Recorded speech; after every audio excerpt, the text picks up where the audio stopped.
Like, subscribe, and comment. That's right. What's up? My name is the Ratty Daddy Cole Roger, and you're watching Cole TV, dude.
Greetings and salutations, everybody, and welcome to our very special WWE Summerslam 2025 prediction show. I'm Xlj the Og, and you can see we have an all-star cast assembled here today for this prediction show. Of course, I've got my other brother from my other mother, one Michael J. Duplessis. How you doing, bud? And B. And also, we have the beautiful, the wise Pat the Wise Man. How you doing, bro? Don't worry, Christy. You're beautiful too. I was going to introduce you as beautiful as well. We also have the very beautiful, the very talented, the gorgeous Chrissy Tina. Man, I already knew that when he said beautiful that it wasn't meant for me. How do you think that feels for me, guys? Like, man. Well, you're both beautiful. Hi, babies. It's good to be back. Yes, it's good to have you back. And we are getting ready for the biggest party of the summer, as some call it. SummerSlam is upon us. Of course, this is a big one this year. This is the first time going to 2 nights. So before we get into it, guys, I want to ask you this. What are your thoughts on SummerSlam being 2 nights this year? Or like, and what do you think going forward with SummerSlam being a 2-night event? Are we for it? Are we against it? Kind of I love it. I'd rather I mean, for me, it really, yeah, like nights than the whole pay-per-view all day. yeah, that's my whole thing. Like, I remember specifically the last Mania that was one night, and that it was like fucking 7 hours long until All In just recently beat it out, which I have my own personal grievances with that as a whole. But yeah, I don't mind it. Like, I just think it has the 2 nights has to serve the purpose other than we're trying to get all of these people on one card. Like, the matches have to, you know, the good has to outweigh, or the good has to justify it being 2 nights. Yeah. I absolutely agree. The ends have to justify the means. If you're going to make me sit as a fan for 8 hours for these matches and pay upwards of $200 plus for individual nights, it has to be worth it. WWE definitely has the star power to do so. They have some of the best talent in the industry to be able to make each night completely jam-packed, but it's not always guaranteed, like what we've seen with the WrestleMania that just passed this year. It was a 2-night event. It was in Vegas. It was seen as last Mania, so it should have been the biggest Mania to date. And as someone who has went there personally for both nights, XL, you were there on the final night. Yeah. Me personally, it could have been an email. It could have been a 1-night email. Can I be how that WrestleMania went down? So hopefully this SummerSlam proves me wrong. Absolutely. I'm going to be completely transparent with y'all. You know, when I think of WrestleMania 41, my experience, you know what the very first thing I think of? The god-awful experience of trying to get to meet you at that restaurant, because holy fuck, getting out of there was horrendous. Like, it was fucking everything you saw in the videos and stuff. Jesus Christ, it was 10 times that times a million.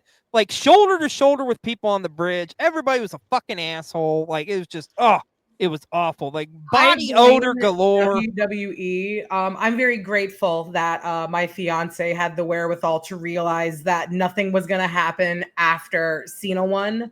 There was no Rock. He's a There was smart no man. surprise. There was no nothing. So we were able to get out of there, I think, maybe 15 minutes before the Horde left. And that helped us out a little bit. But yeah, WWE made me pay for a Travis Scott that I didn't want. And now Travis Scott isn't involved anymore. So I'm still kind of salty about that. Well, I think this sets this SummerSlam up to be maybe WWE's biggest event of the year because I think it can easily surpass WrestleMania. There's a lot of big time matches on this show. So let's just get right into it. Let's talk about night 1 in Jersey. And of course, the big marquee attraction, this celebrity matchup, if you will. We got Randy Orton and Jelly Roll making his in-ring debut, taking on Logan Paul and maybe Drew McIntyre. Like if he can get his visa shit worked out, it's like as far as we know, did he ever get that figured out? Is he still over in the UK? From what I'm I've aware not of, been paying he's attention. still in Europe. So I don't know. Like, let's present that. If Drew McIntyre can't compete in this, like, what do they do? Like, who do we pivot The to? Miz. I've heard that, and I question it because I love the Miz. Don't get me wrong, but I just don't. So what I think, if they're gonna go with somebody to match Drew's vibe and stature, it might be Sheamus. It might be Sheamus. It might be a But I feel Rusev. like Something I along was those gonna say lines, Rusev would make just sense for the sake to of me. physicality. Yeah. But if we're gonna sell Drew, like having to rush back to make it to SummerSlam, let's really sell it. Like I want Logan standing in the ring and not knowing if like he's gonna have a partner, and I want a video of Drew on like Route 80. Like shooting down. I want him changing in the back of the Range Rover. I want him running into like the locker room, like shit flying behind him, like just getting off the airplane. Like sell it. Like Yeah. make me laugh because I already hate this match. And it hasn't even started. So give me something to ha about because like the fact that I got a Jelly Roll and a Logan Paul at a paid event is crazy. And they're not like performing. Yeah. They're in the ring. They're in the ring. So Well, they're make me performing, laugh. but in the ring, yeah. I know somebody who is excited about on this panel though is this man right below me, Mike. You are ecstatic to see I Jelly am. Roll. I am. Maybe because I've been listening to Jelly Roll for 10 plus years. I remember when he was a GD and rapping about selling drugs. So like and I know he's been working hard. Like he's not taking this lightly. He's been at the performance center and like actually getting in the ring. So like I'm very happy for the man. He's changed his life around, and I'm proud of him. And I'm excited to see what he can do. I'm not gonna like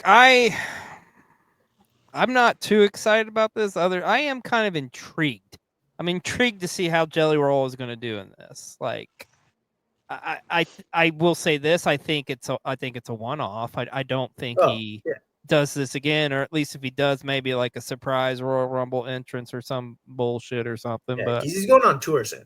Yeah, I I can't see him doing. I don't know. Like this match is kind of like it's there. It's an attraction matchup. I guess obviously to the non WWE fan or just like the one who just are wanting to check out the spectacle that is the WWE, and it's like, oh, Jelly Roll. We got to pick a winner in this one. I'm gonna say probably Orton and Jelly Roll. I think they're gonna put the baby faces over here. Yeah. But honestly, could it go the other way? Sure, but I'm not nearly that invested into it. I'm just like I say, I'm intrigued to see what exactly Jelly can do. And I think for me personally, going into this with low expectations, which honestly is like how I feel about SummerSlam as a whole, I think means it's going to deliver all the more better. I've learned that's like as a strategy on some of these WWE shows. You go into that and it's like, oh, okay, it's not that bad. So, but that's my thoughts. Who do you think's going to win, Mike? I got Jelly rolling RKO. Gotcha. What about you, Chrissy? Honestly, I'm going to go against the grain here. I like if we're going to make Logan Paul a heel, like make him like drippingly, disgustingly a heel, and the way that you do that is have him beat Jelly Roll, who's been touted for the last month and a half, 2 months. Give that to Drew and to Logan. Give that to especially to Drew. With everything that Drew's been through, with like being just at the top long enough for like 5 minutes and then having to start back all over again, give him a little something to chew on now that he has a little bit more camera time on him. Yeah, I can see that. What about you, Pat? I think it's going to be Jelly Roll and Orton. I agree to MJ's sentiment. Like Jelly Roll's really been like, I think he said he's lost like almost 100 pounds for this. Yeah. Like He's he's got really some putting. great magazine goals. Yeah, Yeah, I mean, kudos to him on losing all that weight, man. That ain't easy, especially somebody his age too, man. He's Yeah. doing a shirt men's fitness magazine later this year, and then by 2027 he said he wants to do it a shirtless one. He's actually trying to better himself. Yeah, like he's been doing really well and getting in shape for it. For all intents and purposes, like when you've seen him on WWE screen, the chokeslam he did to, was it Theory? Yeah. He chokeslammed somebody. Yeah, Yeah, actually Theory. was a decent looking chokeslam. Like it looks like he'll be able to at least be competent in the ring. And these these punches were fire. The dusty punches were really good. Yeah, like he looks like he has a basic understanding of like what needs to be done to get a good show. So I'm not gonna immediately write it off because he's a celebrity and everyone's like, because like, yes, as Christy previously mentioned, like the Travis Scott thing is horrible, and we all know that. But if you look past that, like the past two like big celebrities, one of them is Logan, and despite what you think about Logan as a person, the motherfucker can wrestle. Like he just fucking can. And then before that, it was Bad Bunny, who could fucking wrestle. Yeah. Bring like him back. Where's he? Okay. Yeah, being so a multi-platinum he's performing making artist. movies with He's Adam too Sandler. busy like with Happy Gilmore too, which he was Bad like Bunny making movies. He's being famous. Yeah. So I'm not gonna immediately write it off as, oh my god, it's a celebrity match, it's gonna be horrible. I do think it's gonna be very much the Orton does 90% of the work type of thing, and then Roll comes in at the end and gets his spots in. But I'm not gonna write it off immediately, just because even if it's that and it's just Jelly Roll coming at the end to do his thing, the other three are more than capable of putting together a solid match. So I'm gonna enjoy it for what it is. I'm just really at this point, I'm really enjoying just watching Randy Orton have fun with shit. Because you can really see at this point in his career, he's at the fuck it, like let's just do it type of shit. And it looks like he's having a lot of fun. Also, the dude is built like a brick shit house. It's ridiculous. It is unfair. It is so unfair that he can eat a whole goddamn jar of Nutella and look like that. That is not fucking fair. He does love Nutella. His obsession with Nutella is Bro, have you had Nutella? Have you had it? I don't like Nutella. I'm not a Nutella fan. Oh god, to be fair, Pat's not a sweets person though. He's very particular about his sweets. Okay. I'm just saying, like, if you consider sit down and eat an entire jar of Nutella and put 600 hours into Elden Ring, like, okay, dude, cool. Like you win. You should be fat as fuck with that. You should be. The Viper. Well, nonetheless, this is going to be definitely probably one of the most talked about matches of SummerSlam weekend, I'm sure. And I'll say this: if fucking Jelly Roll hits a Canadian Destroyer, it's fucking game over. It's fucking game over. Speaking of tag matches, we got this big grudge tag match coming up with Roman Reigns and main event Jey Uso taking on the team of Braun Breaker and Bronson Reed with their Oracle, Paul Heyman. How do we feel about this one? I love this storyline. I love this so much, especially after what happened on Monday. Let's talk about it with them taking the fucking sneakers of Roman Reigns and removing them. How disrespectful. I know, as also a sneakerhead, I know Pat loved that.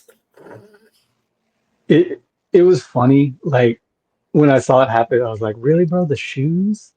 I was just going to say, Pat, for those who don't understand the significance of your sneakers being taken, do you want to give us a brief rundown on why it is the dig that it is and why it is significant to have that happen? In sneaker culture, like, even if like from anywhere from, the legs up, the entire thing could be $1 million outfit. But when you're involved in sneaker culture, none of it matters Not at all. but the shoes. It's always about the shoes. And Roman, now that he does but doesn't have a brand deal with Jordan, like, he's coming out in some of the craziest stuff. The return he made wearing the old school Deion Sanders, That was amazing. I almost even though missed that's technically a Nike collab, but whatever. He's still Nike Jordan, whatever. Also, sidebar really quick, because people have asked me about this and I have to bring it up or whatever. I believe it's in late September, maybe early October. They're releasing a Jordan 12 that is black and red, and it's called the Bloodline Jordan 12. It has nothing to do with Roman, guys. No. Nothing. No. Bloodline is a series that they've done previously. There was a Jordan 1 Bloodline. I think there's a Jordan 4. Yeah, there's I know there's another one. I and can't remember what it is. 12. Yeah, and now they're doing a 12, and then soon there's an 8 coming. It doesn't have anything to do with Roman. Will he wear them? Probably. Because it happens to tie in that way, but it doesn't have anything to do with Roman. But yeah, the sneaker thing. So like, just in sneaker culture, just like, for example, if you go to a pickup game, a really competitive pickup game in basketball, and someone there is talking shit, and you tell them, okay, let's play one-on-one, but if I win, I get your sneakers. If you beat that person, they have the humiliation of having to give their sneakers to you. That is the ultimate form of you disrespecting your opponent. So for Bronson, who is also a sneakerhead, if you watch him, he's always wearing Jordan 3s, Jordan 4s, things like that. For him to take off Roman's sneakers, it's just the ultimate form of disrespect. Because Roman, other than that, is very casual. It's always just black pants, wind pants, sweatpants, whatever, and whatever t-shirt he has out at the moment. But he's always got on fresh kicks. So for him to take them off, it's just him kind of rubbing salt in the wound. Yeah, and I think even outside of sneaker culture, like just in like inner city and hood culture, you get knocked the fuck out, and the dude takes your sneakers, and you just wake up without your shoes on. It's very. I've seen it happen. It's embarrassing. It's humiliating.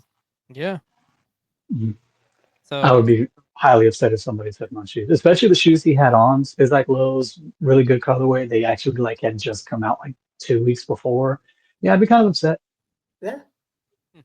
Spizaks are a very underrated shit. Jordans ain't cheap these days, man. I think with what happened on Monday night, I think it amplified this and made it honestly a little bit more interesting to me. Like, this is another one I'm not super hyped about. Like, I am happy to see, like, okay, Roman like Roman's Roman. I mean, he's an attraction, and I think it's great that you have a Braun Breaker and a Bronson Reed in like a big marquee matchup at the second biggest show of the year. I'm excited for that aspect of it. On the flip side of things, it's like, okay, that's what Roman's doing. But you know what though? That's one of the things is you got like this is going to help Breaker and Reed really kind of move up the ladder as far as like a top tier guy, you know. And honestly, I think I'm still a little bit bitter about like Jey Uso and like the lackluster title run. I'm sorry. So here we are, this matchup. If I was booking it, honestly, I would have Breaker and Reed go over. I mean, that's what makes more sense, but my guts tell me it's going to be Roman and Jey, just so they can like have that good feel moment. I'm going 50-50 on this, but I'm going to say I got a feeling it's Roman and Jey are going over. What about you, Mike? Oh, I got Bronson and Breaker. Ah, yes. Chrissy, what do you think on this one? So really quickly, just so I can say my little piece on it, we need to remember that Roman's going to be retiring fairly soon. Like, we need to remember just how long he's been in the game for in terms of just, time spent. So very similar to Charlotte doing her mid-card character work with Alexa right now, and it probably being some of the best work she's done in a very long time. Roman might also need some mid-card work. He might want some mid-card work so he can afford to be a little bit more of a character. But I do agree with Mike where it should go to Breakker and Reed. It should go to Breakker and Reed because Roman is on his way out. Breakker and Reed are on their way in. And if we're going to make Breakker the star that they're telling us he's going to be, Breakker needs to be the one to pin Roman. Yeah. Does it suck because Jey Uso has just been on a habitual, somewhat losing streak since Mania? Yeah. I hate that he has to be associated with these losses, sometimes not even like onto his own accord, because Jey Uso really is a star in my eyes. That doesn't change. But if it's gonna be Bronson and Breakker and Reed, the way that they tell us it's going to be, they have to go over and they have to pin Roman. Not Jay, it has to be Roman. Yeah. I also have it to go with one of the main events, because I think we're about to get a moment in one of the main events. I'm sure you will elaborate on that, my friend. Pat, what do you got on this one? I have Bronson and Breakker. I agree that Roman he's starting to slow down a tad, and that's totally fine. He's been doing this like 13 years now. So with the Shield debuted in 2012. Mm-hmm. Yeah. And their first run was only like a year and a half. So really, if you want to put it, like, Roman's been at the face of the company, the top of the card for the better part of a decade. And, he, like I said, he's starting to take a step back and things like that. I think it's a little bit iffy just because while he is technically on his way out, he's not there yet. So for his return match to give him a loss would be interesting. However, I do feel like it just to prove that this new faction that is already down Seth, to prove that they're still credible and prove that they're still a threat, they need to go over. However, I kind of see it as an inverse of what Chrissy said, so that it doesn't seem like too hard of a blow of Roman losing his return match. I think if Breakker and Bronson win, Jay's going to eat the pin. Guys, do you remember, did Roman eat the pin like at WrestleMania? Was it Roman or was it Punk? Yes. It was Punk. Was it Punk? I Was thought it it? was Roman for some reason. I thought it was Roman because he turns on Roman last. Yeah. Hold on. I can't. That's crazy. We can't even remember. Yeah. That's a how lot of much- wrestling has happened since That's then. how much we put out of our heads. Right. That's the one thing too. Like, I can't see Roman like eating a pin. It's the smart thing to do is Breakker and Reed. Like, really, they should be the ones going over. But my gut just is telling me this matchup is going to get WWE'd and it's going to fucking be Roman and Jay going over. But I don't know. We'll see what happens at SummerSlam Saturday night. Let's talk about this one. I know you're excited about this one, Mike. We have got the conclusion of the trilogy between Sami Zayn and Karrion Kross. And damn it, if fucking Karrion Kross doesn't go over in this one, I'm losing my shit. Like, come on, man. Facts. Like, here's your fucking sign, like, over and over again with Karrion Kross. Well, he's still, like, what, in the top 2 or 3 of, like, merchandise being moved or shirts being sold? Yeah. Like, what the fuck else does this man have to do to fucking get over? I mean, Jesus Christ. Like I am definitely pulling for Karrion in this one. I think this will be a fun matchup too. Like, this will be like a fun, solid, good, like mid card matchup. I'm pumped for this one. What do you guys think on this Zayn and Kross matchup? People forget that mid card isn't a bad word. Mid card isn't No, a it's 4-letter not, word. In the Attitude Era, which is where most of us earned our love of wrestling, everyone in this pod right now, the mid card was probably one of the best attractions in WWF. The cruiserweight division was probably one of the biggest attractions in WWF for a long time. WCW, ECW, amazing mid card to cruiserweight divisions. Now, I'm not sure about Karrion Kross's weight, but I know for a fact that Sami Zayn would have been in the Cruiserweight Classic a few times over. just based off of his move set and the way that he's built. This should be the shortest segment on the pod today because I feel like it should just be unanimous that it needs to go to Carrion. It needs to go to Carrion. Absolutely. Yeah. The man wears his wife's merch, for God's sake. Like, I can't love that man any more than what I already do. He's amazing representation. He's amazing on the mic. And when I say amazing on the mic, it's not just like good, heated, catchwordy promos. He's incredibly eloquent. He tells and a his story. diction is immense. And he's smooth and he's intelligent and he's all of these things. And he can also be the savage killer. We've seen that in NXT. He had probably one of the best runs he ever had in NXT against Adam Cole. So it's not like we know he can't do the work. He can do the work. They just need to give him the ball. And I feel like Sammy understands how that feels.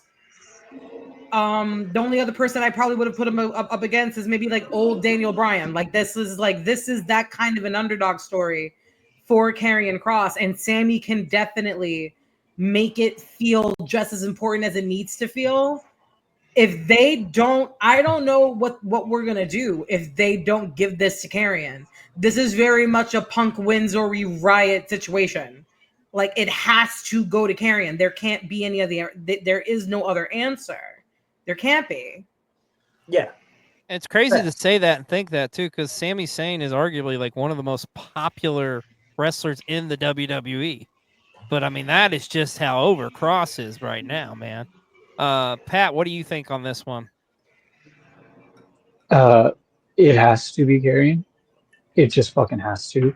My fear is that, and I hate to say that it's, that it's not a thing anymore. I mean, I don't know that it is because social media is now so much more prevalent than it was back in the day. But my fear is that Karrion Kross may have Zack Rydered himself and got himself so over with the Vegas vlog and the tweets and the promos and everything, but he didn't do it on WWE's time.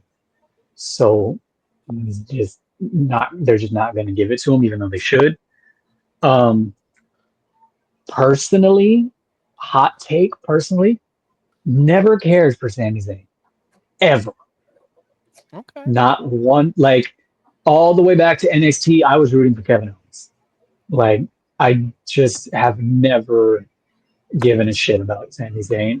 He's a great wrestler, and he's done good character work. I'm not saying I don't have any problem with him as a wrestler, as in-ring promo work, anything like that. Being able to sell a character, the conspiracy theory gimmick worked, the jackass thing worked. Like, I'm not saying he's bad at any of those things. Just for me personally, I've never really cared. Like, if he wins, cool, man. Like, you had the feel good moment beating Gunther at Mania for the IC title. Hey, that was cool. It was a banger match. I really thought you killed Gunther with that damn brainbuster on the turnbuckle.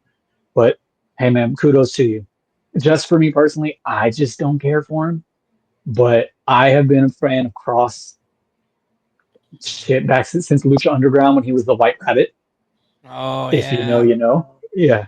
When he was Killer Kross in TNA, like all the way up to when he made the jump to NXT, and he had the ridiculously convoluted intro. But yeah, man, I like Kross's character because it's almost like this cross of like Max Cady from what is it? Oh, from Cape Fear, right? Yes, that's what it is. Yeah. Cape Fear, yeah.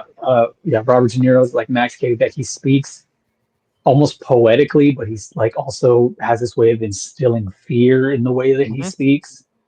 It's almost a callback to Bray. But yeah, man, he's just, the character is too good to not give this one to him. Like, he needs it. And right now, as much as Sammy is a fan favorite, right now Sammy's not doing much, so I feel like he can kind of afford to eat this one and he'll be okay. And this will kind of be the thing to set off Karrion and get him moving in that next step forward. And I think also you can set up Sammy to kind of go in a different direction with his character with this as well, you know. So I think it Yes. would be a win-win. But I think we're all in agreement that Karrion Kross is walking out with the W on Saturday night.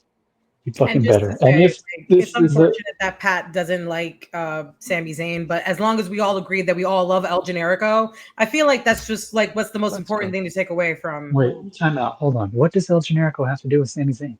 El Oh, Generico went to go run an orphanage in Mexico. he's retired, He's happily He's retired. retired. Happily retired. He has nothing to do with Sami He's Zayn. I don't know Nacho why he needed to bring Libreing that in up. Mexico. Yeah. If, however, this does call for a character switch for Sami Zayn, Sammy, cut your fucking hair. You look stupid. Thank you. Moving on. Damn. I miss when he used to see black barbers like what he did in NXT. When he had an edge up. Yeah, You he had know it was a black barber that he saw when he was in Florida. Hey man, like you got that super slick beard. Go to whoever Alexis King is seeing and get it all No. riff-raffed up. No. Oh God. No. Well, we got a couple title matches on Saturday night. Let's talk about the first of them. We got the women's tag team titles are on the line with the Judgment Days. Roxanne Perez and Raquel Rodriguez defending against this new team, the frenemies, whatever you want to call them.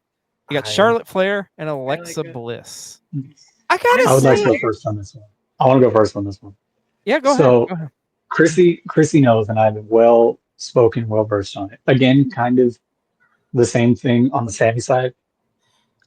Immensely talented. Never taking anything away from her. I very quickly got burnt out on Charlotte when she hit the main roster. Very quickly. And yeah, and I have been very critical of her character. Never, like, there's no character growth. It's the same. I'm better than you and I'm the queen. Even there's a promo from years ago when Bliss was still evil Bliss, like when she makes that joke. She's like, I don't need anybody. I don't need friends because I'm the queen. And it's very much a callback to that. This run that she is having with Alexa is great. Her best work in a long Funny, time. yeah, she's funny. She has comedic timing. She came out the other day with pom poms for whatever random ass fucking reason. Like, Because Alexa did it the week before for her. yeah, and it's so funny. Like, she's doing so good in this run. It's my favorite Charlotte work to date. Excluding NXT, but I love the oddball thing. It's giving almost in a different dynamic, the Braun Strowman Alexa thing, like just the larger than life character to Alexa, she's almost like the annoying little sister. She's the Angelica Pickles of the duo, and it's so good. On the inverse side of that, I'm really impressed with Roxanne. I really am. Yeah. I was kind of apprehensive when she got moved up because I thought her character was good and I thought her character work was good. I just didn't know the undersized, very undersized, super shit talker. I'm better than you. What is it gonna work? And I know it works kind of with Liv, but it's almost different because Liv is more of the chicken shit heel, while Roxanne is more of the I have accomplished all of this. I'm this good. I am the prodigy type shit. So I was very apprehensive of it. It's working. I just hate that they fucking stuck her in the Judgment Day. I hate it. I am so over the Judgment Day. It is beyond, because at this point, Liv is injured. Roxanne doesn't need to be there. Dom has pretty much out fucking grown it, as well he should have, because he's been there fucking since Jesus was in grade school. Like, it's so done. I Carlito's never not there thought it would have went anymore. on this long. I Never in a didn't million either. years. I didn't, especially when Finn first started coming out with the bucket hats and the baggy clothes. I was like, am I supposed to take them seriously? Like, are they a legitimate threat? I'm so confused here. But it's kept going, and somehow they're fucking tag champs again for whatever fucking Dude, they got reason. all the gold, both tag titles, the IC title. Yeah. So all the props in the world to Raquel. She went to college like 45 minutes from where I live at A&M Kingsville. Like, all the props in the world to her, but I just don't give a shit. So in this one, I really hope Alexa and Charlotte take it. Oh, okay. Interesting. What about you, Chrissy? This is probably one of the matches that I'm most excited for, just because they've all grown so much. They've all grown so much. I remember Alexa being part of BAMF in like NXT with Blake and Buddy. God. I forgot Um, about that. The NXT Halloween episode where she came out with the Freddy Krueger The Freddy sweater sweater. and the glove. Baby Charlotte in NXT. To Charlotte doing like the amazing work that she did with Bianca when Bianca and Rhea were still in NXT. I love that work for her. Raquel being one of the 3 major women's pillars to come out of NXT along with Rhea and Bianca. And a lot of people forget that. Roxanne being probably one of the hottest young upstarts that they've had in a long, long time. And these women have this magic where they can bring out the best in each other. I really do feel like Raquel and Roxanne are a very good pairing. Very, very good pairing, both in-ring work-wise and character work-wise. I feel like Charlotte is finally having fun again, to the point where it's almost the mirror image of when Randy Orton started working with Riddle. Oh, and he said yeah. that he's never had as much fun in his career until he started working with Riddle. I feel like this is that for both Charlotte and Alexa, because Alexa's also been in the game for a hot minute as well, and a lot of people forget that as well, only because she hasn't had as much exposure as some of the others, like Bianca and Becky and Sasha when she was still in the WWE. But Alexa's been there a minute as well, and you can get burnt out. You can lose the love of the game, and you can see that these 2 women are having fun with each other and enjoying each other's company and are bouncing each other's ideas, and it's working. It's actually working. And when the performers have fun, so do we. When there's love in the food tastes good. That's how it works. And these 4 women, both as individuals and as their respective tag teams, have done such incredible work over the last few weeks. It's been really, really amazing to see. And it's rough for me because, you know, like as a Latina, I want my girls to win. I want Roxanne and Raquel to win. Always. I do feel like Roxanne and Dom are learning a lot from each other character-wise, not in terms of, you know, like, oh, like, is he going to cheat on Liv, all that. I mean, shoot, I feel like they're both living, stop. I feel like they're both learning a lot from each other, and I feel like that's going to be really good for both of them moving forward.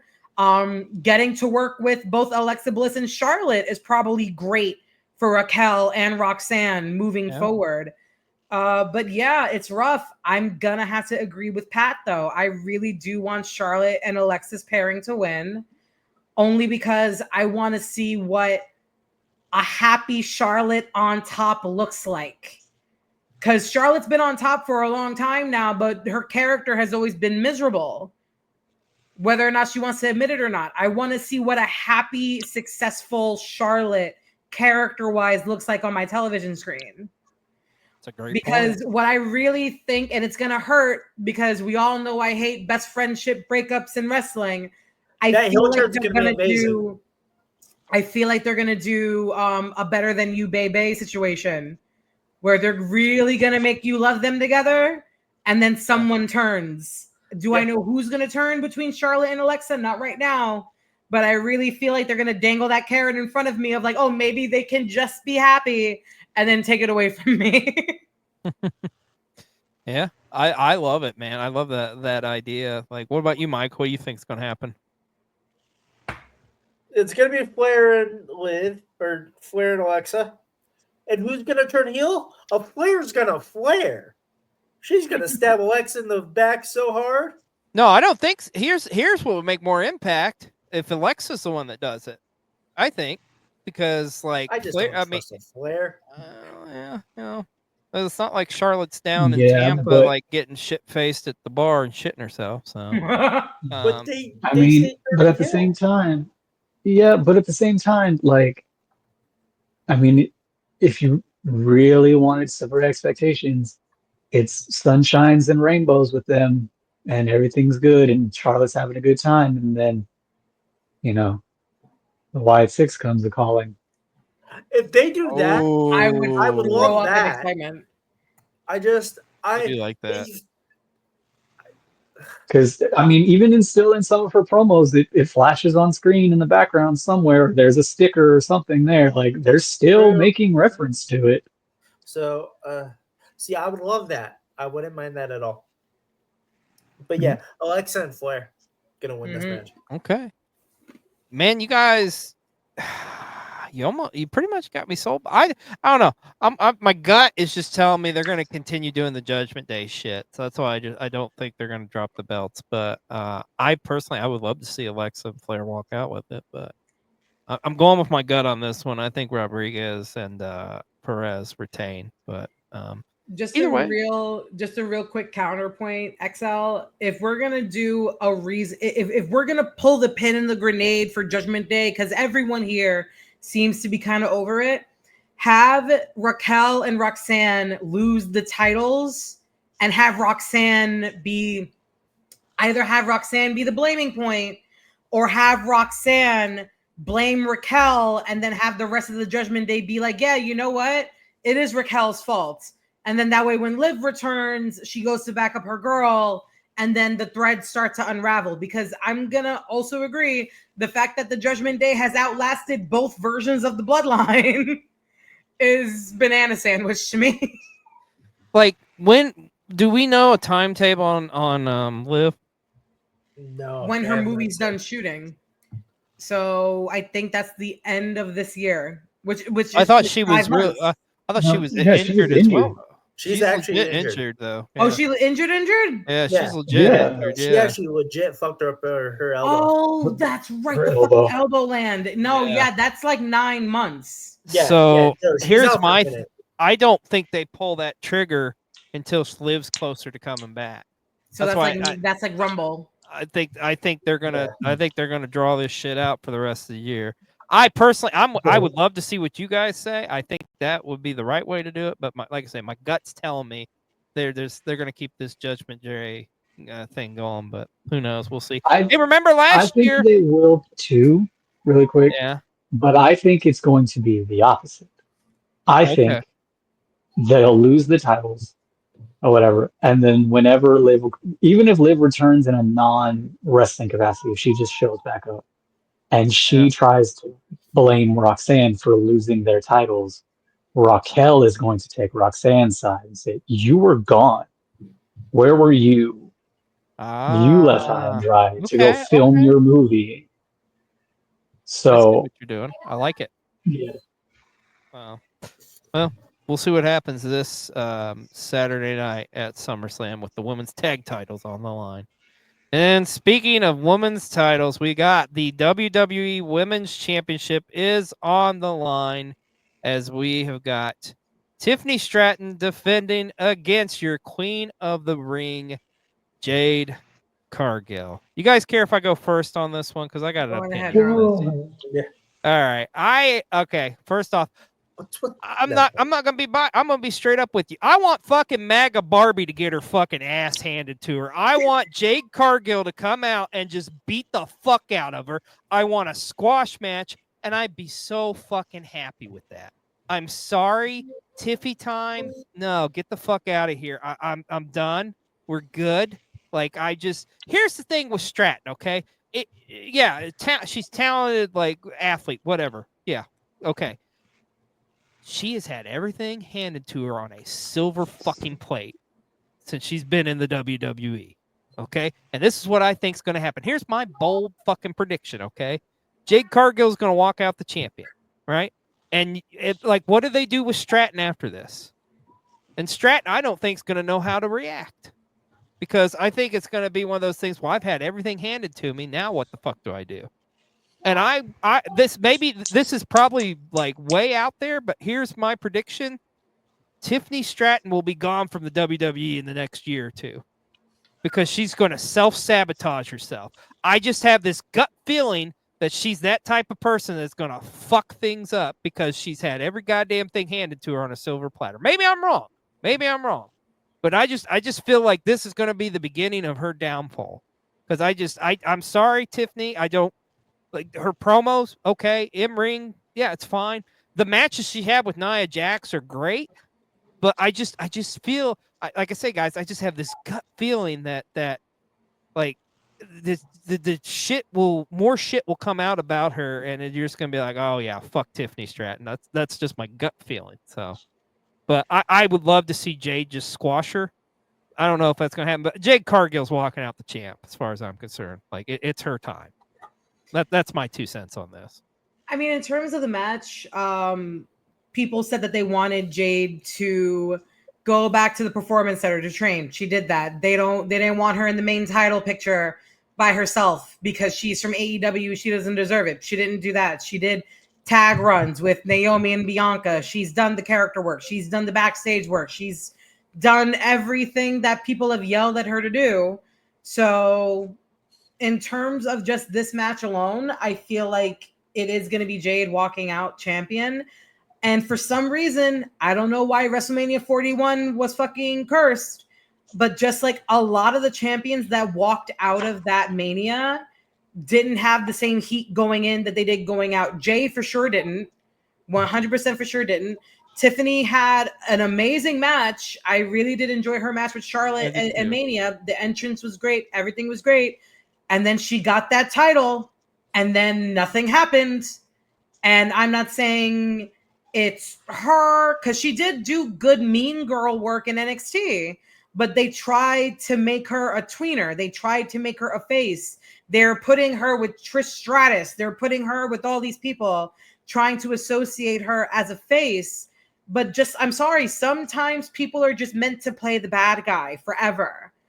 And I really do feel like they took Tiffany out of her bag when they tried to make her more face presenting.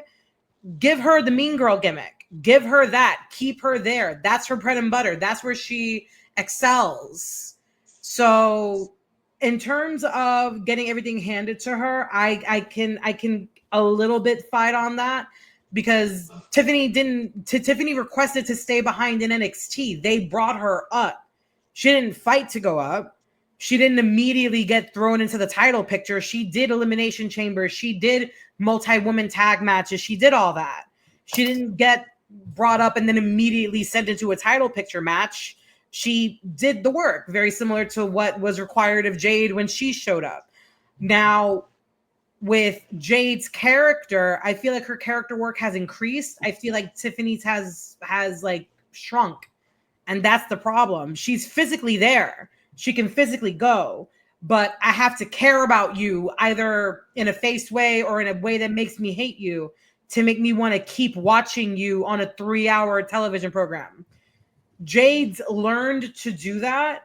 Tiffany hasn't, and that's my problem.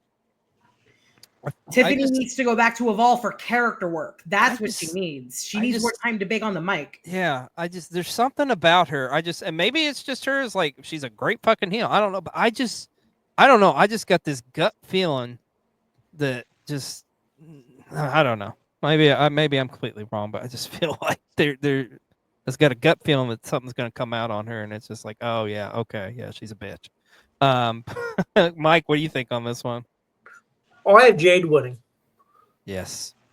Pat, what about you? I have Tiffy retaining just because I feel like WWE hasn't given up on it yet. It's not working. It isn't, but I mean, when has that ever stopped WWE? It became very evident the lead up to Mania that especially in promo work, that Tiffy is a very, very, very small fish in a big pond, especially going up against Charlotte. Yeah, the only thing she could do is go for low hanging fruit. I mean, it looked like shit.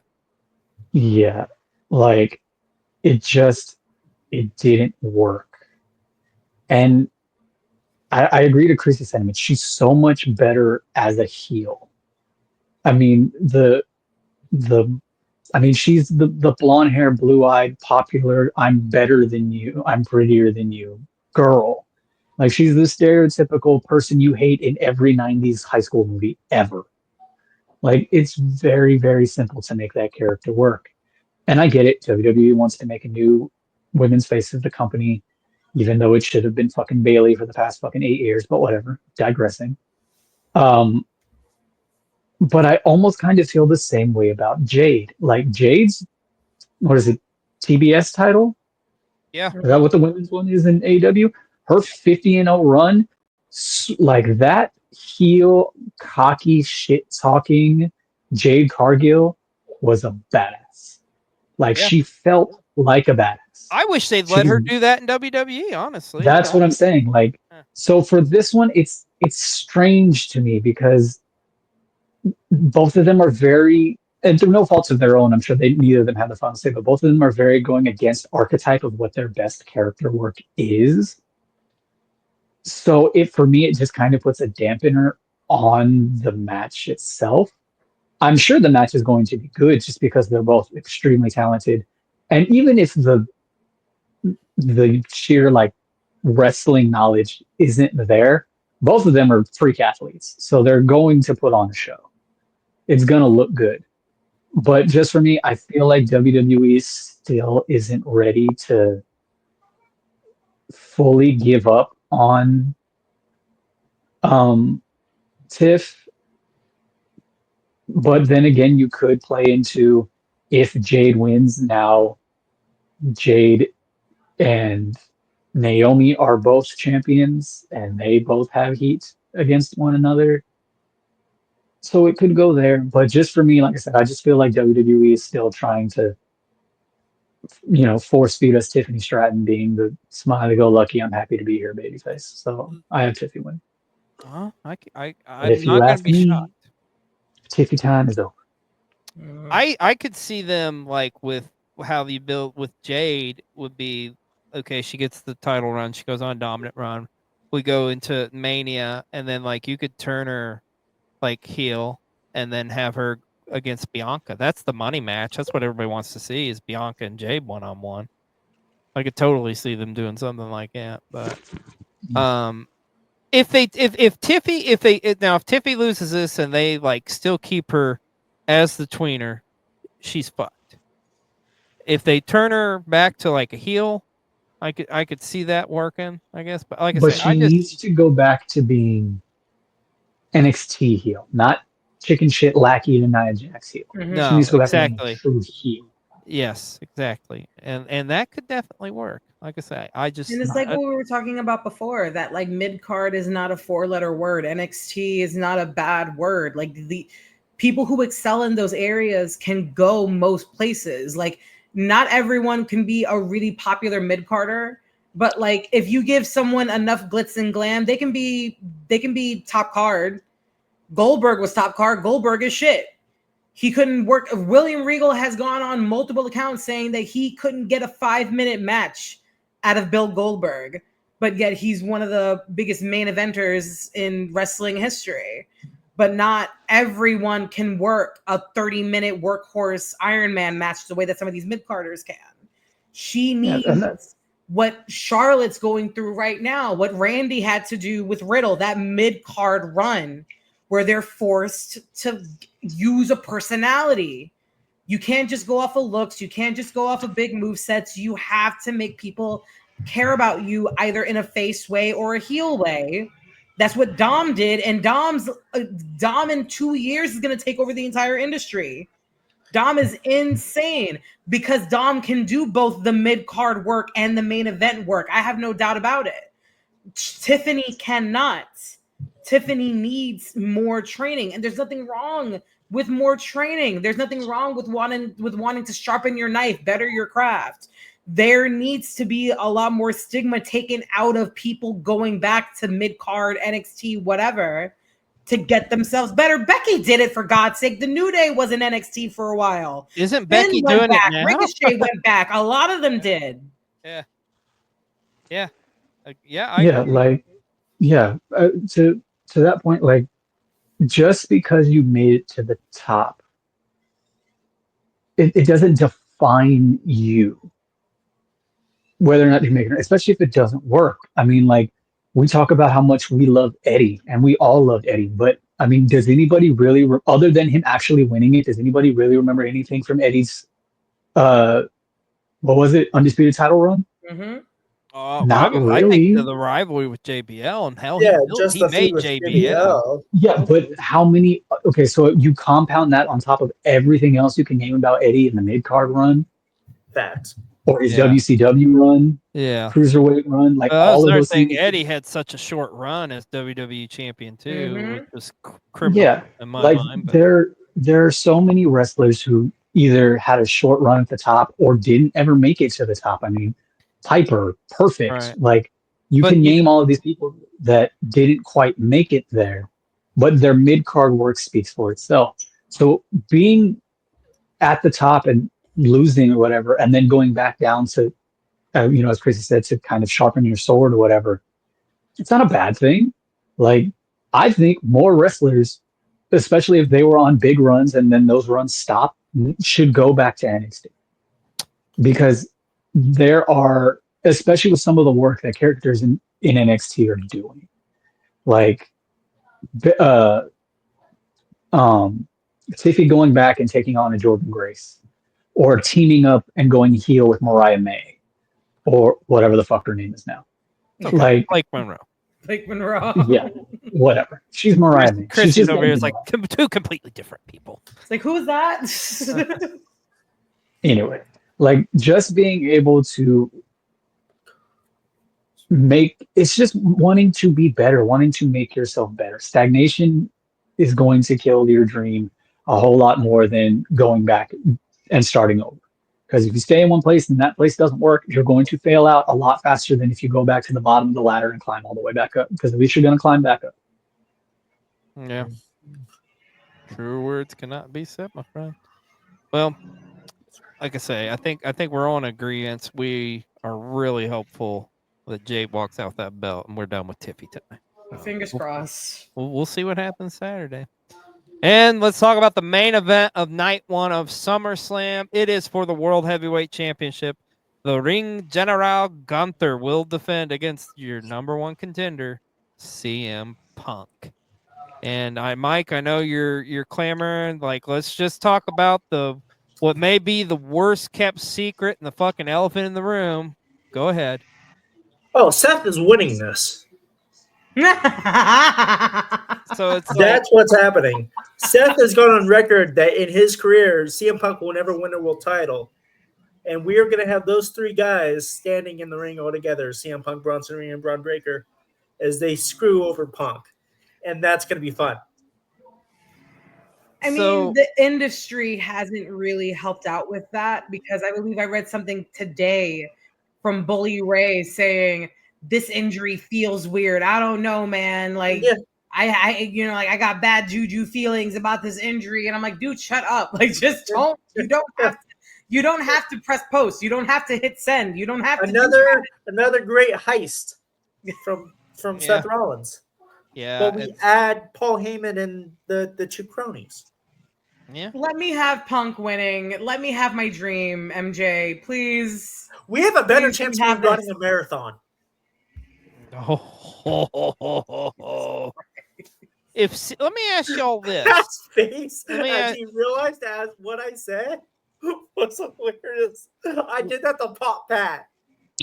How do we look at CM Punk if this return has and he's got plenty of more time? Well, we think, anyways. If he doesn't win a world title on this comeback run, does that Mania? Like, well, yeah, he's got plenty enough time. We have a whole year. But God, Seth is because you have Seth screw him. Seth wins this title, and then you have Punk go over on Seth. Yeah. I will say this. I'm intrigued by this matchup because I just think these two guys are going to work great together. I think the chemistry is going to be great. I'm excited for that, but I just got a feeling like this is going to be the talk of the night. It's going to be, oh, Seth wasn't hurt, and oh yeah, he's going to cash in because it does kind of have like, well, you would think like he would have at least come out and said like, hey, it's a torn whatever instead of just the whole like, well, we got to wait and see because it's too swollen, and then it's like, well, what the fuck? Yeah. No, and can I just go on public record, if you can look at me like in the eyes, fuck you, Bully Ray. I said what I said. You're a piece of shit. Fuck you. I don't give a goddamn fuck what you say. Fuck you. Do you That's hate my- him more or less than you do Sean Ross Sapp? No comment. He got yelled at once already. Let's not have it happen again. Yeah. But yeah, like if we're in the mental realm of this being a regular match with no shenanigans and tomfoolery, I would love for it to go to Punk. Gunther, I think, is another one that does really well when he's fighting towards something and not as the winner. Funny enough, I know that they had a very big rivalry, but it's almost like Sami Zayn syndrome. Like Sami Zayn is always going to be a better chaser than he ever will be as a champion because he's just inherently an underdog. Now, I'm not saying Gunther is an underdog, but him being like the unstoppable force, tearing his way through things to get to something, Gunther does that incredibly well. Gunther, I haven't felt like Gunther hasn't been an actual threat to me, and like since Imperium, since old Imperium, since all three of them being their Imperium. Like that's the last time I felt Gunther was like a physical, like oh shit, he's here now threat. And him dressing as like a very bratty, rich father of like a lacrosse player does not help the situation. Him coming out in black Ralph Lauren polos and Chelsea boots, like I want him in that military jacket all the time. I want a video of him at Stop and Shop in that military jacket shopping. That's what I want. Don't humanize Gunther. There are certain wrestlers you can't afford to be like, this is an everyday person like you and me. Gunther's one of those people. He needs to be a forever threat. Like we all know Jacob Fatu has 11 kids, but they don't show him as like a lovable, goofy father dude. It's always dog barking, wolf howling Jacob Fatu because you have to keep him there. Gunther, I feel like they washed him out too much. You were about to say whitewashed. Like a terrifying threat. Whitewashed? You were about to say they whitewashed Gunther. I mean, they kind of did. He's kind of milk toast right now. Every promo he cuts against someone is them being some semblance of poor. He did it with Jay. He did it with Damian. All POC wrestlers, by the way, which, ow, my personal feelings. But like, it's like you were poor and I was rich. That's it. And then he walks away. Like he needs more. They all need more character work. Everyone needs to bake a little bit more. Punk, no matter how you feel about Phillip Brooks, Punk is probably one of the most well-rounded people they have right now in terms of both on the mic and in the ring. Now, if we keep Punk bubble wrapped long enough for him to not get injured during a match, he works matches well. The match work that he did with MJF when he was in AEW was amazing. I still watch those matches. I still watch that dog collar match to this day. It was a well-worked match. Punk is pretty damn good in the ring. He's pretty damn good on the mic. Yeah. So learning from someone like Punk can't hurt Gunther. It wouldn't do him any disservice, but I don't know, man. I can't do another 3 months. I can't do Gunther again from here to Survivor Series as champ. I can't. I need someone with an actual like mouth on the mic with the championship belt.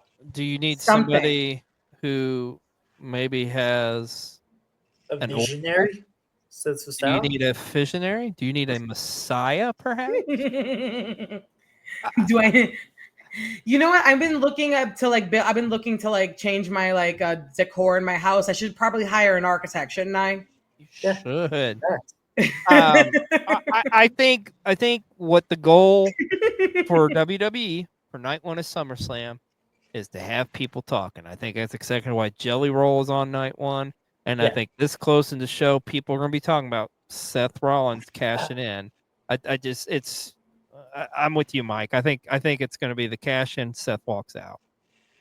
I can't see it. I don't know. Like if it doesn't happen and it's just a straight up match, I don't even know how that would go. Like, because I don't feel like they're going to take the strap off Gunther just yet, and I don't think they're ready to put it on Punk. And it's like you said too. Like Seth has said adamantly, you will never hold that world title or a championship. So, what about you, Pat? What do you got in this main event? I'm just gonna go on record that I love you, Christy. I do. We are I know best you do, friends. Guru. I hold you in the highest regard. But I completely fucking disagree with everything you fucking said. First of all, Gunther's better at the chase. Do we not remember the incredible intercontinental title run he had on? Sure. Or that no, Baby- nobody. Do Baby you run? not remember the incredible NXT UK title run he went on with his matches against Ilya Dragunov? Nobody? No. Let's put it Just gonna this disagree way. on that. I think Gunther has had less days in the WWE without a belt than he has. He is. with He's the at belt. It's true. Yeah. 82% of his career. He's been a champion. Yes. So that's That is what it is. I will say what I think the hindrance has been with Gunther now, or as of late, is Gunther is no longer, because Gunther at the time, especially if you go back to the Intercontinental title run, Gunther he's the M. Bison, the Shao Kahn, the big Mhm. bad of what he is. When you had him lose to Sammy, and when you almost had him lose to Gable, and then losing to Jay, it, especially in the way that he lost to Jay in particular, Mhm. it took away that, I hate using this fucking word because but it took away that aura of Gunther. Mystique. Yes. So now it's just almost like, yeah, dude, like you're no longer Gunther. You're like, oh yeah, Gunther's here. Cool. Like, but I still think Gunther he needs a hard reset. He needs to be away from, if they're going to keep him in the main title picture, he needs to be away from it for a minute, whether that be going on a hiatus for a while or dropping down to the mid card and just kind of doing something else for a minute. He needs a hard reset to come back. Secondly, fucking A. I can't believe this has to be reiterated in 2025. CM Punk, for the entirety of his wrestling career, has been subpar at best in the ring. Subpar. His moveset is extremely basic, other than his finisher that he stole. Shout out Kenta. Shout out Kenta. Shout out to Kenta. Yes. He has been very, very basic and lackluster in the ring. And now that he is older and is slower, or can't get somebody up all the way, or gets put into a future shock DDT and blows out his traps, yeah, no. His dog collar match is something you still go back and watch. Yeah, that was 6 years ago. Wow, that's crazy. That's crazy. That Was was that in really 20 that long ago? No. That was 2019. He returned in 2019. Yes, it was. Holy shit. God, we're getting old. Yes, we are. Yes. So I am very proud of Phillip Brooks in his ability to come back and still relatively, other than the quad thing or the traps thing, be relatively healthy enough to continue to work. And I applaud him for being able to get in the ring and still want to work. But if we're calling a spade, and it's not just Punk, it's an issue I have with a lot of the upper card, especially in the men's division in WWE. Roman, Punk, Cody, Cena, like, yeah, we love you guys. Y'all are the top of the card, but you wrestle like once every like 3 months. And if it is the rare occasion that y'all wrestle on TV, it usually ends in a dusty finish. That's the WWE way. Yes, it is. Then, now, forever. Yes. So, shit. I think this match needs to be a fight. Like, if they're going to put it on Punk, even if they're going to give it to Punk for the 2 minutes to swerve us into Seth, Gunther needs to beat Punk's ass. He needs to leave his chest red. He needs chops. He needs to whoop the shit out of Punk, just for us to be like, yes, he did it. He not only did he return, he overcame Gunther. He's gonna do it, just for someone to slide in the ring as the mastermind that he is and take it from him. To do exactly what basically. Mm-hmm. You're already thinking what I'm thinking. Yeah, basically what Punk was responsible for, what happened to Drew. Mm-hmm. Yep. Just to have it taken from him. The wild thing for me is like what Pat mentioned earlier. It's like Gunther lost to Jey Uso on a submission that Jey Uso has never done before. There's no Rocky montage of Jey trying to learn submission holds because Gunther also does submission holds. There's no like clothing change 90s movie montage of like Jey training for 17 hours straight because he knows that Gunther is like an actual fucking threat. It was a regular match, and then Gunther tapped out. That's where he lost all of the sauce for me. It was very weird. It was literally we were getting up to go get drinks, and then the bell rang. I'm like, what do you mean it's over? Yeah. So it's exactly what like Punk and Gunther both need to get their aura back bad. And it's like what he said, it needs to be Punk's chest needs to look like hamburger meat. Oh, I'm so they both need to be sweating, huffing, puffing in the ring. And I would enjoy, like what Pat said about the Damian Priest callback, I would enjoy Seth just sitting on one of the announce tables, blowing a kiss to Punk. Even better if we can, because it's real to me, damn it. If we can get AJ Lee in the crowd and Seth blowing the kiss to AJ, that would pop the fuck out of me. I'll buy a ticket for the rest of my life, no matter what the fuck they sell me. I mean, she's been posting pictures of like her boots and shit like that, like a lot recently on IG. YouTube's been posting AJ shit for the last 6 months. Like, yes, but like she has been posting it herself, not WWE. She has been posting pictures. But who knows? If they were going to do that, though, I would have thought that would have happened at Evolution, though. You know? Yeah. But, who knows? Maybe. But, well, also, real quick, hold on. I'm sorry. This is a real fucking quick sidebar. I'm sorry. This really doesn't have anything to it, but it just has to do with like her return or possible return, like whatever. Just to pivot real quick to the fucking Brie Bella thing. They won't let me back because my husband's in AEW. So is fucking Zelina. Like, shut the fuck up. They don't want you because you're fucking ass in the ring. You're terrible. Your sister is 10 times better than you, and your sister is about as exciting as watching paint dry. That's fucking saying something.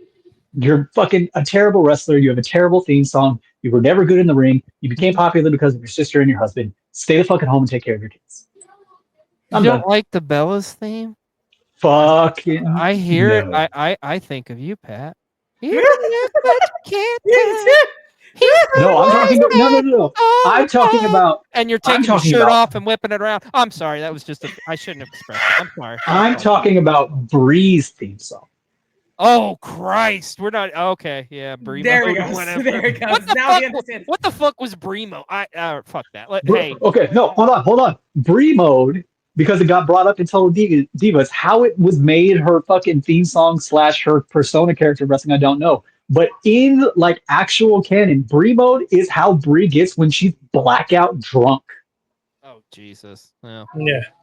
Hey. Well, we still got another night of SummerSlam to talk about, so let's talk about night 2, Sunday night in Jersey. And oh my gosh, this match right here is the one I am most amped to see for the weekend. I'm gonna go first just because I'm gonna be really quick. Yeah. I don't give a fuck who wins this match. I'm just in it for a good time. I really don't fucking care. Like I don't know who's gonna win. I don't care. It's gonna be fucking awesome. Exactly. I don't care. So just the Latino in me would love to see Andrade and Phoenix get it, but I honestly don't care. It's gonna be a good match. Listen, man. this match is insane because we were talking about it before we started recording that it's the anniversary TLC match basically. And man, like what a way to fucking I mean it's bittersweet because it is a little bit a la, you know, like look at all the tag teams we have. Look at all of them in one spot. But I don't think WWE has ever had a better like amalgamation of like tag team division, like outside of like maybe like 2 or 3, you know, like 2-year instances. Maybe like SmackDown 6 era was pretty good. I'm an old head. I go back in the But day. man, I like the feel like tag in the teams 80s in and this 90s match were are good. insane, insane. And for me personally, just to get my opinion out really quick, so y'all can gush and gab over this as it deserves to be. Street Profits. I've been a Street Profits girl since NXT, since they had the one singular Red Solo Cup, since Josiah Williams was still doing like the YouTube theme songs for these people. Like I miss Josiah. Street Profits have forever been highly underrated. Montez Ford should have been a single star 1,000 times over. They talked about it too. Dawkins has really over the years continued to improve and show himself with so much grace, and he moves so well for as big of a dude as he is, and he's a very, very big dude. And I will forever remember fucking Angelo Dawkins smoking Braun Strowman at WrestleMania. Jesus. Ran him over like a freight truck. And it's just insane that with all of this talent between these two gentlemen, both as a team and individuals, that they're still like floundering. And it's insane. Like this gaggle of riches before us, and they still don't know what to do with half of them. And it's unfortunate. But it's for me, it's either going to be Dawkins and Tez, or Pat knows how I feel about these two. It's DIY. It's always DIY. It will always forever be DIY. I feel about DIY the same way I feel about Eddie and Ray. Like it's insane. The same way I feel about Return 2005 SummerSlam, Triple H and Shawn Michaels. Like I will always have these two together. I will always love these two. I sobbed at their match during the Cruiserweight Classic. We've talked about this on this channel 1,000 times before. The fact that they are who they are and are still highly underutilized, it's stupid to me. But then again, half the people on this card are highly underutilized, and it's all stupid to me. You know, like how do you have? You could build a wrestling company off this picture alone, and be highly successful. Yeah. But yeah, Really like good. the Wyatt Six, I'm so glad that they're getting some form of spotlight. I've loved Dexter Loomis since Index and NXT.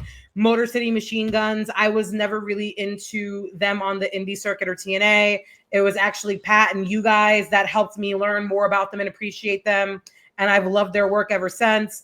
Like Pat said, as a Latino, I would love Phoenix and Andrade to become successful and win. That way Phoenix can get a little bit more separated from his brother. That way he can get his own personality a little bit more. That'd be great. Axiom, fucking love Axiom. Like Pat actually got me more into Axiom than I ever thought that like I would be. The fact that he wears the mask with plain clothes like an actual luchador would in real life is great for me. That's such an art that's lost. To forget that these people are celebrities in these places in their towns. So they wear suits to go out to fancy ass Michelin star dinners with their fucking luchador mask on. That's such a lost art.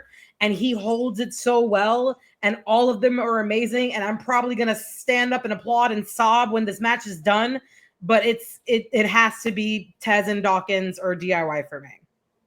Also, I think it's very funny that Axiom like holds up that standard to the mask and everything like that when like he was in NXT unmasked before. He was a kid. Like we know who you are, dude. But it's still like props to you. I appreciate it. It's like kind of like the same thing with Ray when he put the mask on after WCW. Like we've seen your face, but yeah. The funny thing is, I got Chrissy into Fraxium as they are. I think that's what they're known as. Yes. Almost out of spite. Yeah, almost out of spite because they had like this like 6-7 month program of like, are they gonna separate? Are they Still, gonna break up? still Are in they it. gonna lose the tag I'm titles? surprised It they're went still on together. forever. Mhm. I am too. I really am too. Um, I was very surprised when they lost the tag titles in NXT when they did, because I felt like they should have lost it several times before against several other different teams, and then they lost it to the weird redneck construction dudes that I can't even name at the moment. Um, Hank and but Tank. yeah, Yes. yeah, Oh yeah, it's, I mean, heavy machinery. Oh, sorry, never mind. no, yeah, that's what I'm saying. Like, it gives very much Otis and Tucker vibes, but whatever. Digressing. Yep.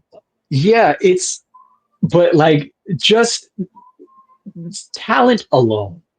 The thing that I love so much about this match is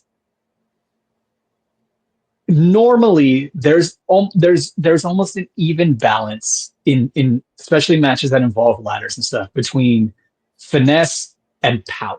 You usually have, a good even balance between guys that are going to hit hard and throw things and power spots, and then guys who are going to be flipping and doing all kinds. This one, I mean, you could almost kind of throw Gacy in the conversation, but really the only powerhouse in this one is Dawkins. Everybody else is just going to be flying everywhere. Like, just for the audience watching this, if you don't like flippy dippy shit, don't watch this match because you're going to get upset. But this match is I like just a story. yeah.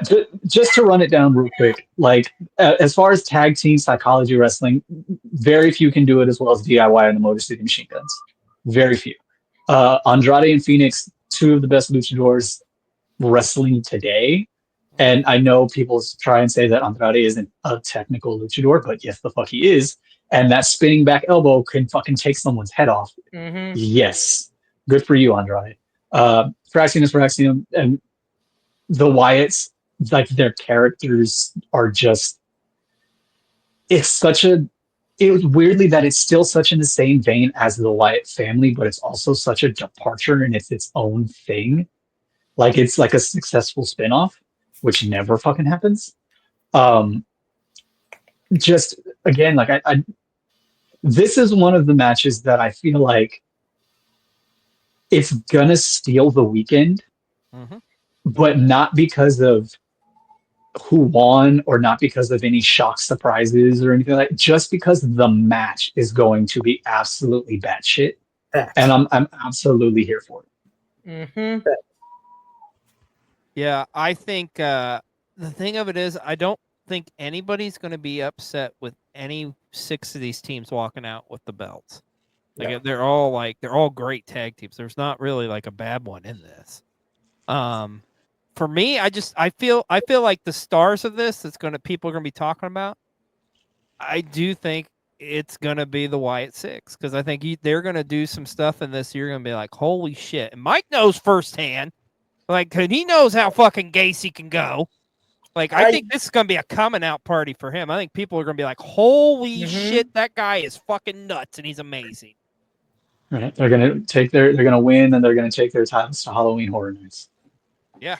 That's literally what the fuck I was thinking. I was like, I need a WWE YouTube clip of them just walking around Universal with the belts. Yes. That would be genius. My pick on it, I think Wyatt Six. That's what I think. But go ahead, Mike. Sorry. Well, first off, I'm gonna say Wyatt Six right off the bat. But the deathmatch wrestling ZZW fan of me, being able to see Joe Gacy, a guy who's won Tournament of Death and Cage of Death, against Swerve Strickland in a fucking SummerSlam match, a ladder match. I'm so fucking happy. It makes me so happy to see Joe Gacy get his credit and his flowers and be on a main roster like this. Yeah. It's almost emotional, because we were talking about, like the indies and mid cards and NXTs and everything else, and that's more or less everyone here. Get facts. Except for, and it's just so nice to like have them, like you said, everyone's getting their flowers in some way, shape, or form, and for some of them it's way long overdue in comparison to others, but every single one of these teams deserves this light. And I completely agree with what XLJ said. This is going to be the match of the weekend. This is going to be it. Yeah. Yeah, this is the one match coming this weekend that I know I'm going to enjoy. The only thing about this I don't look forward to is I don't look forward to Monday morning on channel 156 on Sirius Radio, and Bully Ray's like, yeah, but the psychology, our match was much better because we had the psychology. Dude, there was no psychology in the setup of this match. There was no story being told. The psychology, because I'm Bully Ray and I'm a fucking fuck him. Fuck Bully Ray. Montez Ford wore a chain to the ring, and that took me. And that took I had me a out of fucking it. midlife crisis in TNA, and I watched Sons of Anarchy, and I thought, yo, this would be a good idea for a gimmick. Oh, this is fucking great because I'm Bully Ray, and my shit don't stink. Fuck Bully Ray. I had to get one more in. I'm sorry, guys. Anyways, let's move on here. Oh, yes. Now, this one, I'm intrigued by this one, too. U.S. title on the line. Solo Sikoa defending against Jacob Fatu. Okay. Is Jacob Fatu just going to just beat the ever-living fuck out of Solo? Because I feel like that's what's going to happen in this one. He is just going to annihilate Solo. Big Blood is going to get his revenge. Yep. And it's going to be like there's going to be that pivotal moment where he does something crazy off the top of the cage, and before he jumps and does whatever, I feel like Jacob's going to be like, I hate you, Solo, and just fucking annihilate him into the ground. And Jacob Fatu's walking out the U.S. champ. Like there's no way. There's no way he's not winning this, right? What do you think, Pat? So I think Jacob's winning this one. I think it just makes the most sense. Here's my thing. I have been entertained as of recently, mostly kind of since like right before, almost to right into the split from Jacob.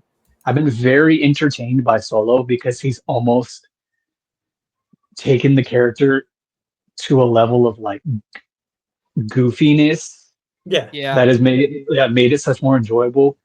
But I still, to this day, I just don't buy Solo as the ringleader of this faction of Samoans. One, especially with fucking Jeff Cobb. Like, for those who are not in the know, first of all, Jeff Cobb is not. JC Mateo is not Samoan, but I get it. He's of some form of island descent. I hate that fucking name. B-roll fucking hates it too. Like, but I do too. I think they even announced him as Jeff Cobb when he debuted, but fine. Yeah. And with Hikuleo or Tala Tonga, which I'm sure they literally just like, you're tall, Tala Tonga, fucking whatever. Every time Tala Tonga comes on screen, he looks like a security guard for the strip clubs up here in Tacoma, Washington. Oh my god. So, do you know what he looks like to me just right now, just because he's only ever in plain clothes? He looks like a Samoan Big Cass. Oh, okay. Yeah. I can see wild. that. Also, MJ, why do you know what the security guards look like at the strip clubs? Yeah, how you know that, Mike? Yeah. I hang out with the Samoans that do that security guards. I hang out with a lot of hood people. Okay. They like how he rolls, man. Relax. I be in the neighborhoods. I really do. Yeah, it's a thing. Yeah. Something happens. He'd be rolling down the street sipping his gin and juice. Yeah, he's hitting the titty bar. Like, come on, baby. Oh my god, y'all. I like that. I bet back in the day MJ had spinners on his wheelchair. Okay. Oh, you know it, man. I've done the spinners on the wheelchair. I've done this. I knew it. I knew it. I fucking knew it. Y'all. And it's not gin and juice. We drink Hennessy up here. Oh, that explains. I could just see you wheeling into a strip club and all right, come on, big booty Judy, let's fucking go. I got money. Well, I'm gonna make it rain. But I got Jacob winning. I think it's going to be a good match. I think it's going to I love Solo so much as the what was he, the street warrior, whatever the fuck he was in NXT. Yeah. The street champ. Right. The street champ. Yeah, he was the street champ. We talk about go back to that.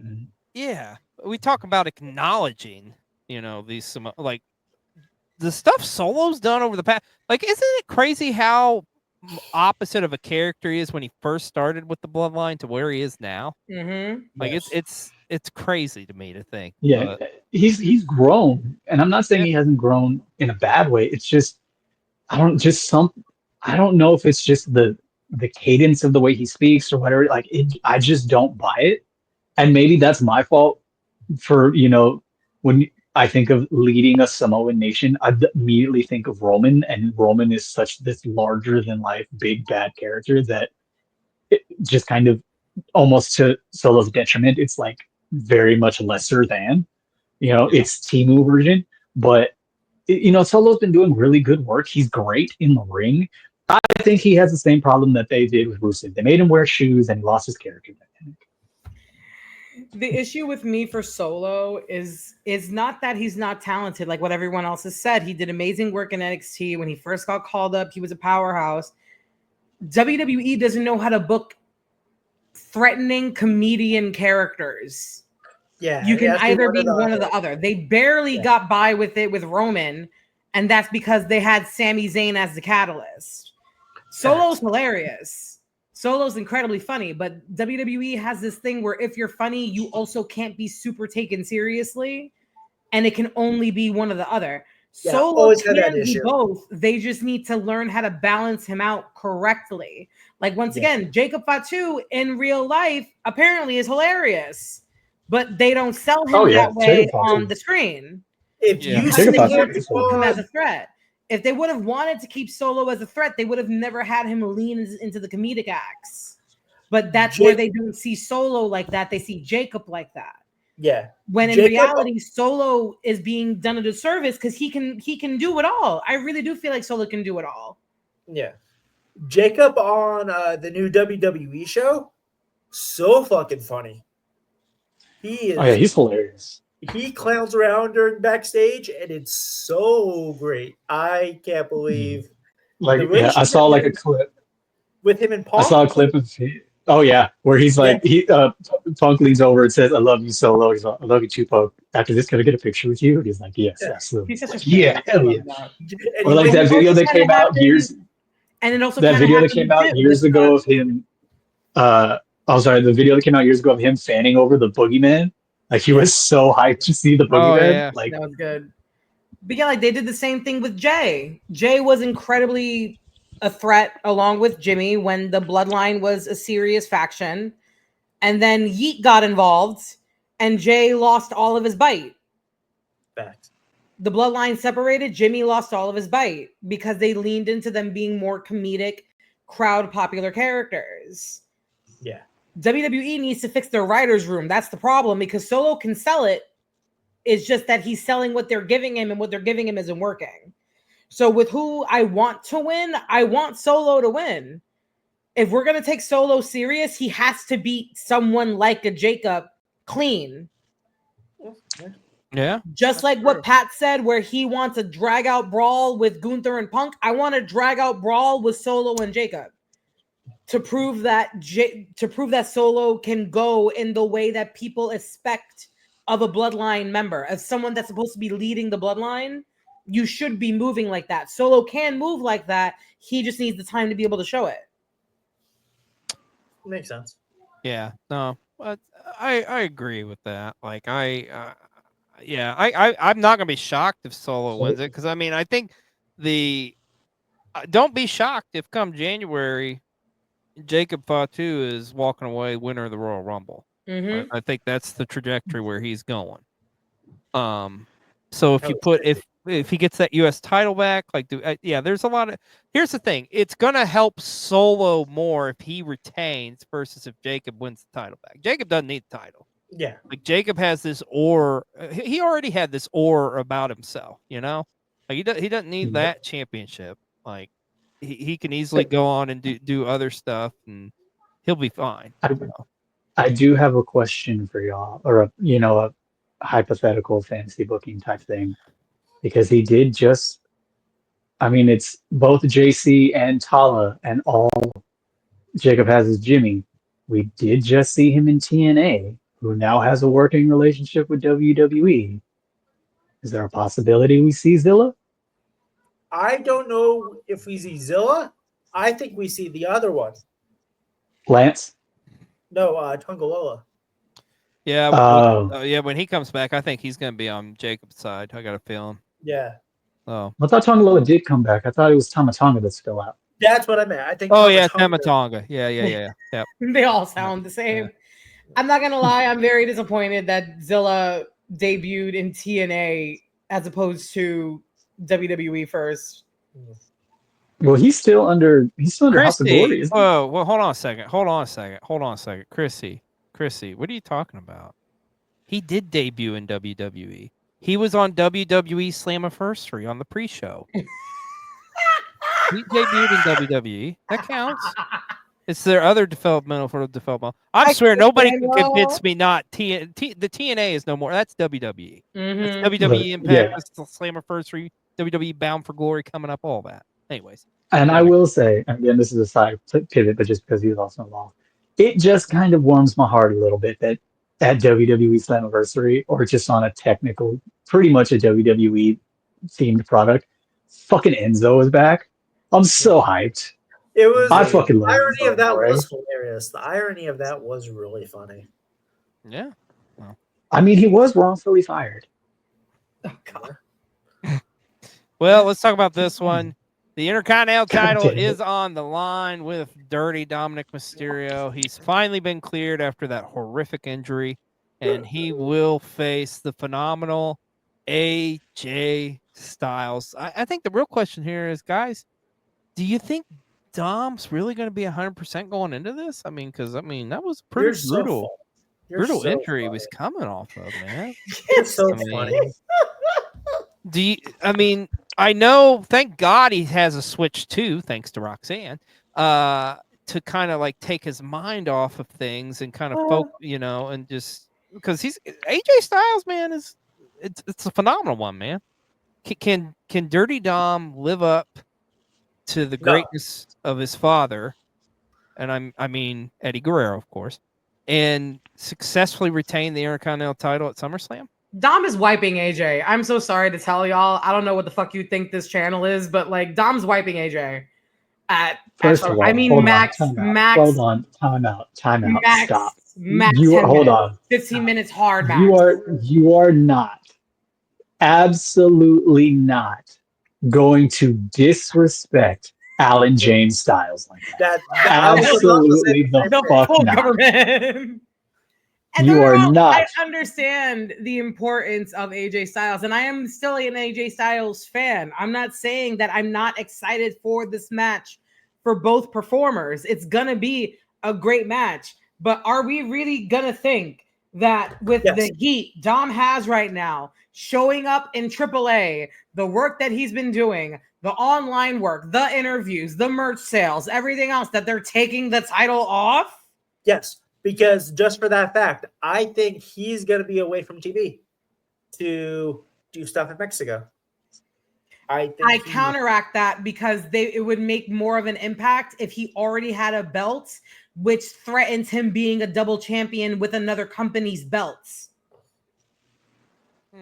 The only way I see them taking the title off of Dom is to pull a Timeless Tony Storm thing where he's on like a revenge tour to get back to AJ, especially now because AJ's been doing more of the comedy stuff. You can afford to have Dom lean in there with him in that like space. So if you're going to make Dom the chaser, he would be a great chaser because he's, once again, someone who can pull off the comedy and the severity of things and make both of them believable, very similar to what AJ Styles can do. Because a lot of people would take those backstage vignettes and it would be like, what the fuck are they doing? But for AJ, it works because he can roll with it. Dom can as well. So it's either Dom chases AJ to get the title back, more likely than not at Survivor Series if he loses, or he just keeps the title. But he's not going to be away from the title for long if he does. Well, I think it's just for that AAA shot. Ooh. I think Dom is walking out. I can't. This is the one match to me. I can't, as far as the champion losing. This is the one I can't see on pay. Like, why would it go to AJ Styles? I mean, no disrespect to AJ, love AJ, but like, no, seriously, like, why would a man be here? Like, you're right. Well, you're why? right. Has he won the IC title belt? I I don't think he That's a good has. question. I don't think he has. He's won the I know he's been US. US champ. I know that's why I was thinking about it because tag champ, WWE champ, US champ. But here's the thing. AJ Styles isn't a product of WWE, so I don't think he would be the type of person to care about a Grand Slam tag on his Wikipedia page because he's never been a WWE homegrown. He goes where the bag is. Yeah. Like just- like career-wise- IWGP and all these things from NJ, like NJPW and TNA and all those are great to have on the resume for when you're shopping yourself around. But I don't think AJ Styles is one of those people that are sentimental enough to care about a Grand Slam or a multi-champion or anything else like that. He just wants to check. He said he's retiring in the next year or two, and he's going to retire with WWE. So it might. Yeah. Be 100%, he said he's not going to brother. wrestle past 50. He's That's going to what he- retire with WWE, and he's going to retire with that WWE Impact title. I'm calling it now. That would be more, no pun intended, but that that would I be take. the most impactful thing that AJ could do is if he goes and wins that title and takes it off Trick. Like that, to me makes take. the most sense. I would love that. But I think just for like, since he is going to be ending his career soon, just to have that, like he could get it. He's got the hell of a career. So here's my thing. Wrestling psychology teaches us that because of all of the chicken shit things that Dom has done to avoid confronting AJ, wrestling psychology tells you he's going to lose. However, I feel like because AJ's career is winding down and because when he returned at Slammiversary, when they were saying one more match, he said, we'll get to that, and then just didn't say anything after that. If for some reason AJ wins, I think Dom wins it right back. Mm-hmm.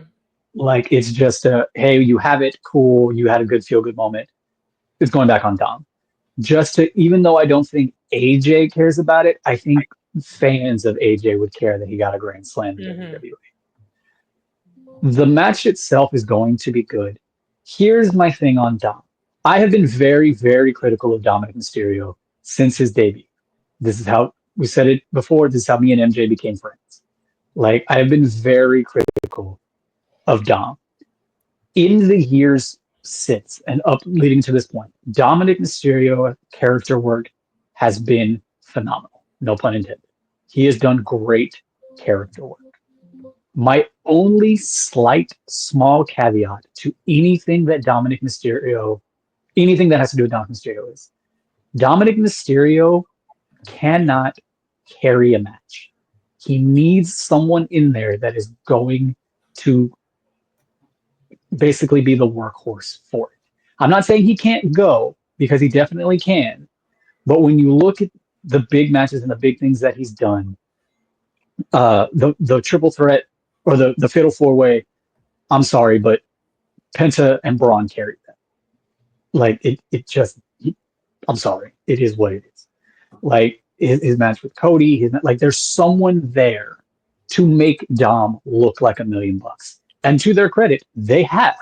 And that's shout out to Dom for being able to look like $1 million while basically running, slightly behind whoever he's wrestling. And that's not a knock.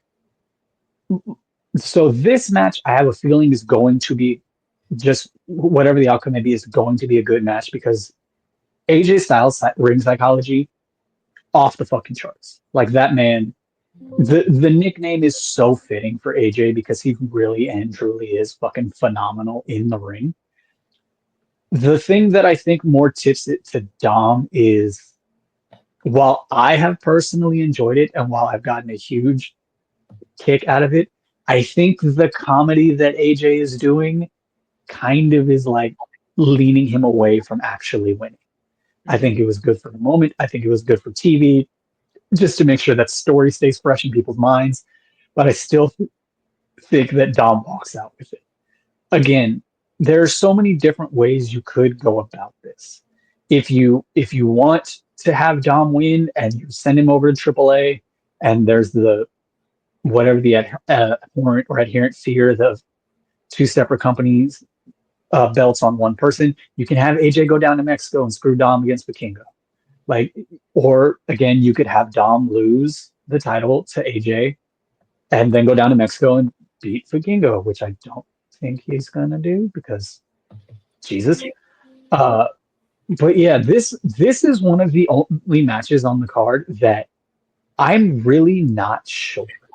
I feel like this is one of the most 50-50 matches on the card. That's interesting because I look at it the exact opposite. I think this is a slam dunk, like Dom's walking out. I can't see AJ walking out with the title.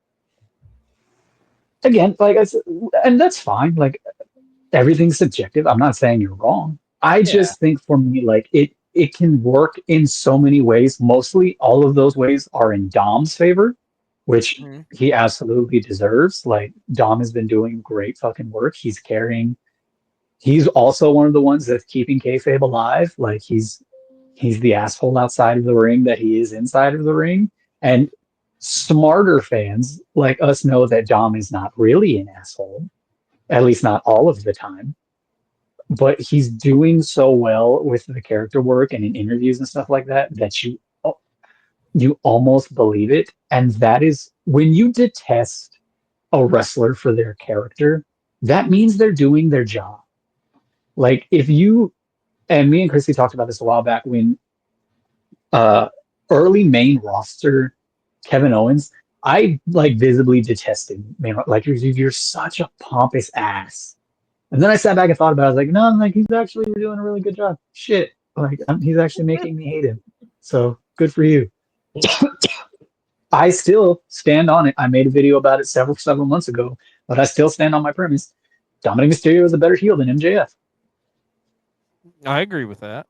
Yeah. I 100% agree with that. I'm an MJF fan, and I agree with that. So Yeah. you can imagine how much that hurts me.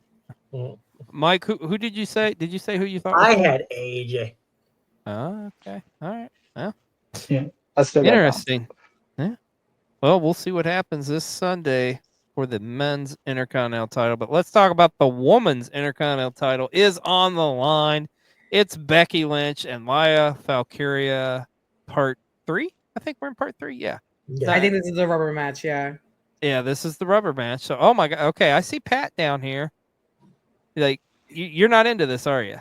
Let me get in on it before he rains on everyone else's parade. Because I think this is the other match that could steal Sunday. Honestly, I like what Becky and Lyra have done so far. But anyways, go ahead, Christy. This goes all the way back to the bracket matches for the IC and US Women's Championships, where everyone felt like everyone but Lyra should have gotten the IC title. And I still do stand on that. I still felt like it should have went to either Zelina or Dakota. Lyra, I loved her work in NXT, the team building situation storyline that she had with Tatum Paxley. I really, really enjoyed that. I'm kind of sad that they ended that as early as they did. They did make like an allusion to it when it was like the 80 wrestling pay-per-view that it was. What was it, like last week? It was Great American Bash. It was Saturday night's main event. It was AEW the next day. Like it was a lot. Yeah. And on the social media, they had Lyra and Tatum reunite. That was great. Yeah. The first couple of matches with Lyra with the belt, I wasn't the biggest fan of, only because I feel like she didn't get like her feet underneath her. I don't feel like she felt the most comfortable. But fast forward all the way to, I don't think it was this past Monday. I think it was last week, that match that she had with Becky again. And it was just a really well-worked match. It was a really, really well-worked match. Becky is a really good wrestler. I still stand by that. I think Lyra is a very good wrestler as well. Dear Lord, they need to make me care about her. They need to make me care about her. I'm not the biggest fan of her on the mic. I still stand on that, but like she's been getting progressively even better in the ring, and she was pretty good to start with. So will this match be well worked? Absolutely. I really don't have any question about that. But after it's done, am I going to care about the belt again? I don't know, because I don't care now, and it's on Becky. the man Becky, the reason why I almost put myself into debt to see her be the first all women's main event at WrestleMania 35. I stayed up till 2 o'clock in the morning for that woman. 11 hours, no sleep for Becky Lynch. I love her. It's not that I don't care about Becky as a character or don't think that Lyra can go. It's just that with the importance that they've put behind the women's IC championship, which is seemingly none, it doesn't matter to me sometimes how good this match is going to go, because then what's going to happen after? The fallout. That's what's really going to be important after this. And up until this point, the IC Women's Championship really hasn't made that big of a splash. Chelsea Green did more with the US Championship when she had it than anyone else with any of the other women's championships. That's what I need from these girls, from either Becky or Lyra. I don't care who it is. I just want someone to make that title feel important, and I haven't gotten that yet. So when it comes to winning, I'm pretty sure they're going to keep it on Becky again, just because they feel like she can give it some kind of grandiose feeling until someone else takes it off of her. I don't think they think it's going to be Lyra. I think they're regretting their own decision pulling the trigger on her, which is really unfortunate. Well, Pat, I see you're clamoring to He's give dying. your 2 cents. Let's hear it. Dying. So this is my piss break match, because I don't give 2 flying fucks about this fucking match. I give absolutely none. Zero, zilch, nada, nope, none. Becky Lynch, in every single facet of the industry that she has been, since she has been a part of WWE, from when she debuted clogging in NXT all the way up until now, is the most overrated fucking entity in WWE. Over fucking rated. She got over because Nia Jax punched her in the face and broke her nose. That is why she got popular. And she turned on Charlotte, and everyone thought it was going to be a heel turn, except everyone hated Charlotte at the time. So she got it turned into her being the man. You were the man because the 2 people you fought in the main event were 2 hated superstars. They definitely hated Charlotte, and they sure as shit hated Ronda. Your in-ring work sucks. It's bad. I'm sorry. The manhandle slam, the very, very cheap version of what's supposed to be a rock bottom but looks more like a bookend, which was a terrible ripoff of the rock bottom to begin with. Your character work is, I'm better than you, but at almost every turn, it almost takes the second try or a dusty finish for you to beat someone. So no. You came back and thank God didn't kill all of Bianca's momentum when you beat her at 8 seconds at a SummerSlam. I don't care about Becky Lynch. I have never cared about Becky Lynch. I think her promo work is sloppy. I think she takes too much time trying to make sure that she's over instead of keeping the storyline consistent or keep it going. I think she is now treaded into the waters of old school Charlotte, and it doesn't matter if she gets beaten, she still thinks she's better than people. It just doesn't always work, especially when you lose. And I definitely don't give a shit about her bird friend, or now her bird enemy. I don't care about this match. This match could be a hour-long 5-star classic to Dave Meltzer, and I would forget about it as soon as the bell rang at the end. I don't fucking care. As for who wins, fine, keep it on Becky so that the title can retain some sort of any kind of revere for whoever comes and take it next. You ask me personally, have Lyra win, have Seth cash in on Punk, have AJ show up, and have Becky join Seth. Boom. That would play in good to her character right now. I'm better than you. I'm the best in this company. I'm keeping this train running. Sticker to her husband, who is telling everybody the exact same thing.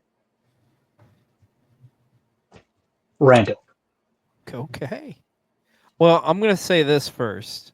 Everything you said about Becky, Pat, I do agree with. I think I've felt that for a long time myself. If you ask me my least favorite of the 4 horsewomen, I go to her. I think if you take out that incredible WrestleMania moment, what does Becky have? You know, I don't know. But that being said, I want to preface it with Chrissy, Pat. You know I love you both dearly, but I have to strongly disagree with you on this match and the build for this and everything, and with the Intercontinental. I have thoroughly enjoyed what Lyra has done with that Women's Intercontinental Championship. I feel like the matches that to me, it's felt like a workhorse title, because I feel like the work Lyra has done in the ring, I've really enjoyed. It reminds me of a throwback to yesteryear, and I'm not saying exactly like these competitors. Don't get me wrong, but it reminds me of like a Bret Hart run or something, just with that title, just making it the workhorse title, like defending it week in, week out, great in-ring work. And I think with Lyra, I feel like she has vastly improved, like as far as like in-ring promos. And I think with her working with Bayley and Becky has made it all the more better for her. I really have a lot of faith and a lot of hope, and I think Lyra Valkyria is going to be one of the next big stars in the WWE. Maybe she's not quite there yet, but I think she is taking this Intercontinental title and kind of making it her own. I think, for one, I think she's walking out the champion. I think she gets the belt back. That would be the smart way to do it, I think. And I want to say this, and I know you're all going to hate me, but I love Chelsea Green. I love that girl to death. But I think comparing the 2 title runs, I gotta disagree. I think the women's Intercontinental title has that run was been a lot more impressive than what they've done with the US. And if I just want to bury myself even more, now you're really gonna fucking hate me. I'm sorry, guys, but the Selena Vega, like her taking the strap off Chelsea, should have never happened. No, They didn't do no, shit I with I agree. agree with that. Yeah. I agree. I agree with that. If I they would have love done the more, Barbie I they would have love done Chelsea. more. Selena. I don't blame her for that. Oh, I don't But either. If they would have done more with Selena, I think it would have made sense. But yeah, if they would have gave Zelina half the production cost that they gave Chelsea, Zelina would have ran with that title. Zelina's a promo machine that wasn't allowed to cut a live promo on a hot mic. Like insanity. That's like that's like not giving The Rock the mic. Like it's insane, but that's what they chose to do. yeah, she had her legs clipped out from underneath her from the get go. Almost like, immediately. we're gonna put the Literally belt on almost you, but that's immediately. it. That's all you get. Yeah, And then they it's put the like title on someone who barely speaks English. I don't even listen. There's a whole other kettle of fish with that US title. But listen, like I as someone that still unfortunately very vividly remembers the mud matches and the Thanksgiving cosplay food fight matches and the fucking the slumber party, all this other shit. Tori Wilson's father slept with somebody else and he had a heart attack and died. Dawn Marie. I love Dawn Marie. put some respect on Dawn Marie's name. No, and I love Dawn Marie too, but like someone who vividly remembers not these women Al not Wilson being able. was a god. Oh my god. Someone who remembers not being able to have these women have actual serious shots at matches or titles or anything else like that. Do I want Lyra to fail? No. I don't want any of these girls to fail. Like we said beforehand, a really good heel is someone that makes you not like them. A really good face is someone that makes you like them. Like I would love for Becky to make me hate her as a heel and not like as a person. I would love for Lyra to make me hate her or love her as her character and not as a person.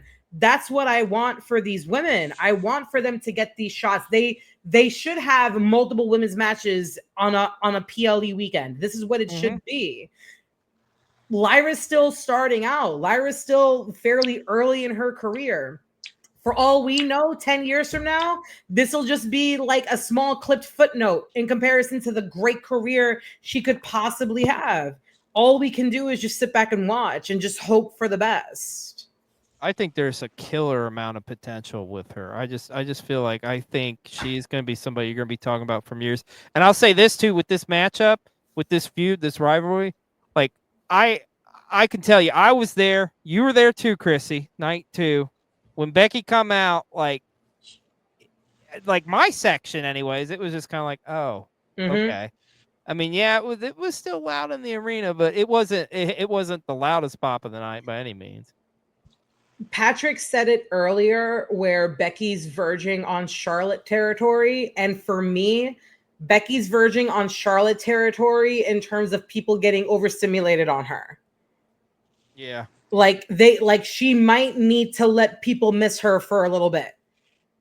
Yeah. Because right now, if we think about it, Becky's doing mid-card work. Charlotte is also doing mid-card work. I prefer Charlotte's mid-card work right now with Alexa than I do with Becky and Lyra. Becky might just need an actual break to make people miss her, because overexposure could also be a dangerous thing as well. 100%. I think the thing with Becky is Becky came back, and it was immediately, first of all, it wasn't a fucking secret. Like, what? Bailey can't compete? Who's going to be Lyra's partner? Gee, I wonder who. Like, everybody and their fucking mother knew who it was going to be.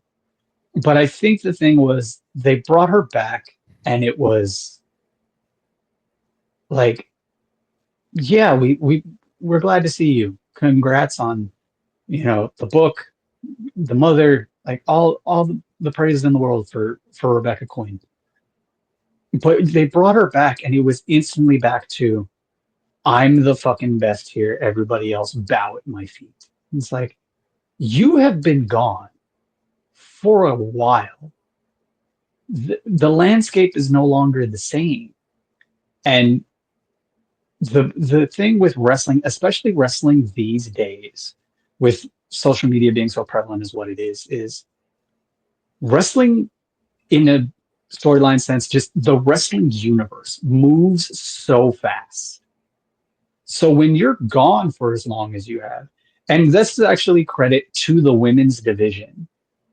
Like, when Roman left and was gone after Mania, like, it was very much you could still see that there was a hole there. There was a puzzle piece missing, that they were saying, like, man, we want Roman back. We're just waiting for Roman. Like, we know Roman's going to be back soon.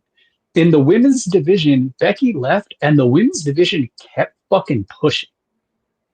And they did a very good job. Naomi's character work, Jay's character work, bringing up Tiffany, Alexa coming back, Io, Rhea, like, they all moved and strived and carried this flag for the women's division leaps and bounds. And then Becky came back, and she thought everyone would be like, the fucking man's back, let's go. Everyone's like, nah, dude, like, you better step back for a second and realize that fucking Mommy and Io, like, they run this house now.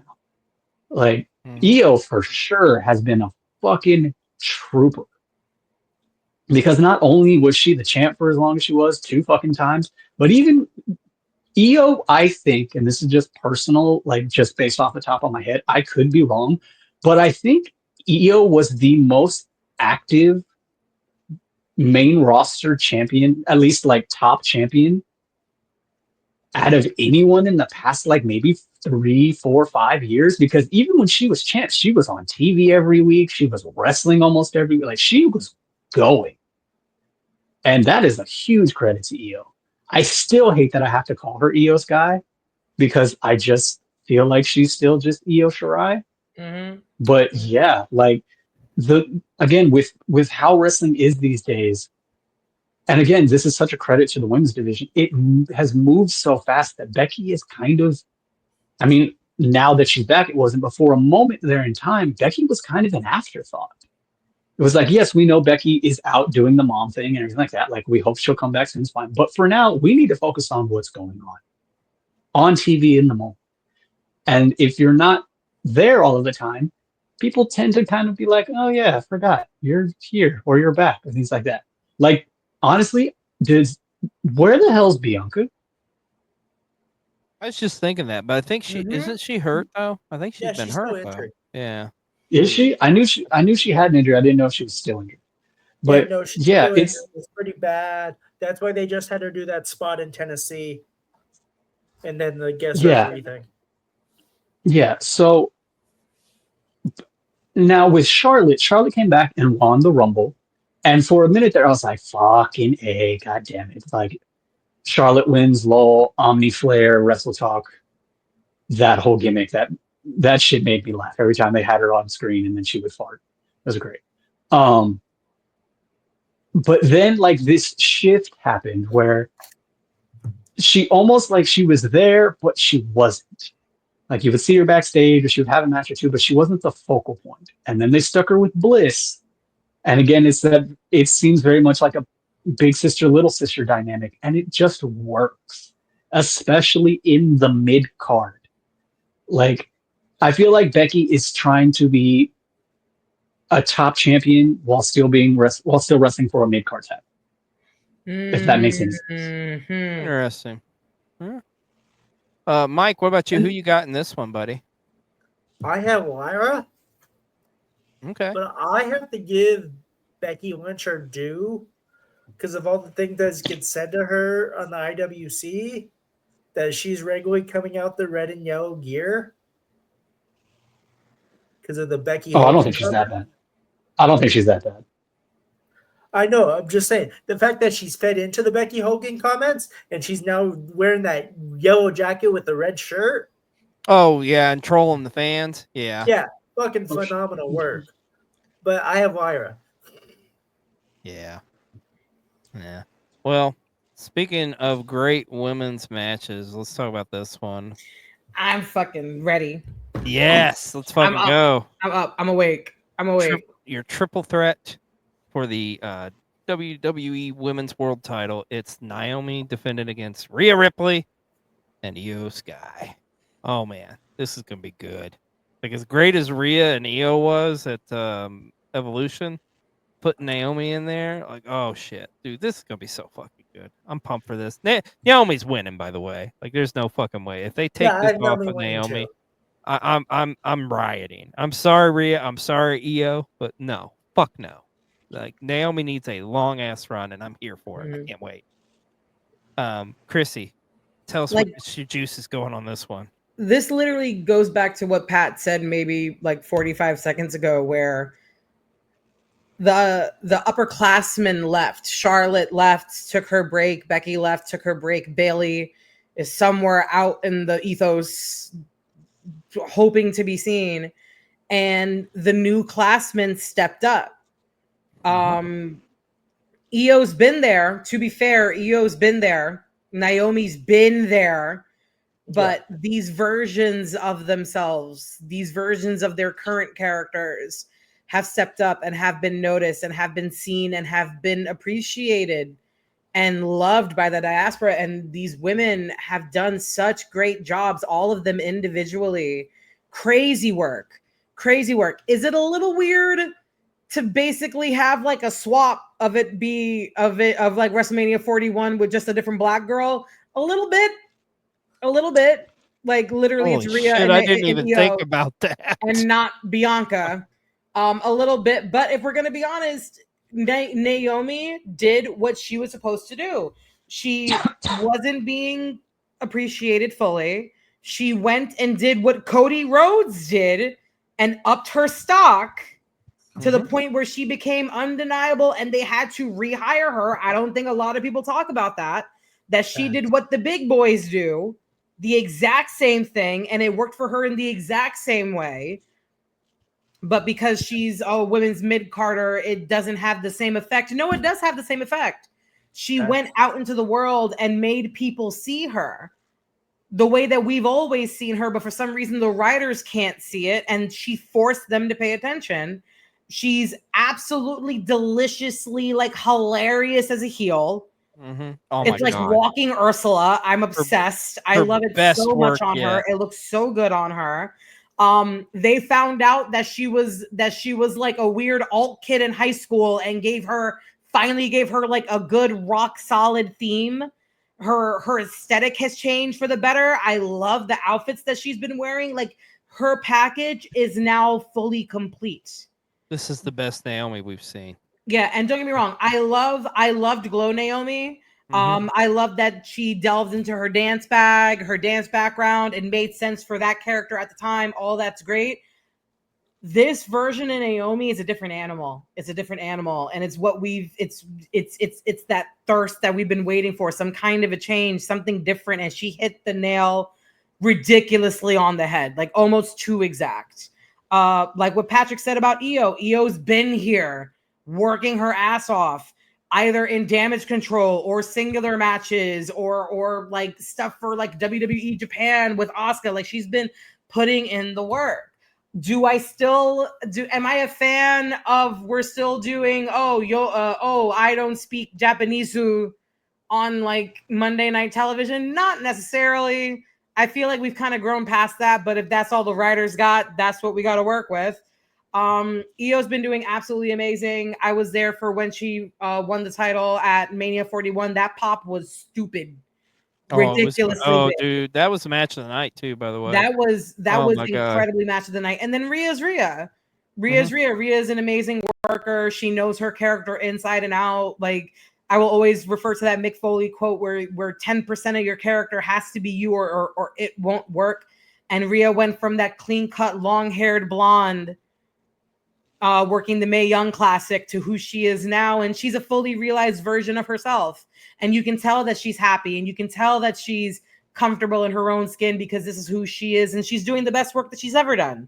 We are so lucky as fans to watch all three of these women wrestle at the peak of their careers, of like who they are as people and as characters. And you don't get to see that much. In terms of who's winning, like we all said, it has to go to Naomi. For her to win and then lose it so suddenly would make absolutely no sense. She needs to be champion at least till Royal Rumble next year. She's amazing backstage. She's hilarious on the mic. She can go in the ring. I think it's nice to see that WWE finally sees the total package that we've all seen for years. Yeah. Yeah, I could not agree with you more, Chrissy. Pat, what do you got on this one? This match is going to be great. It just plain is. Like, I already gave all the flowers to Io. Rhea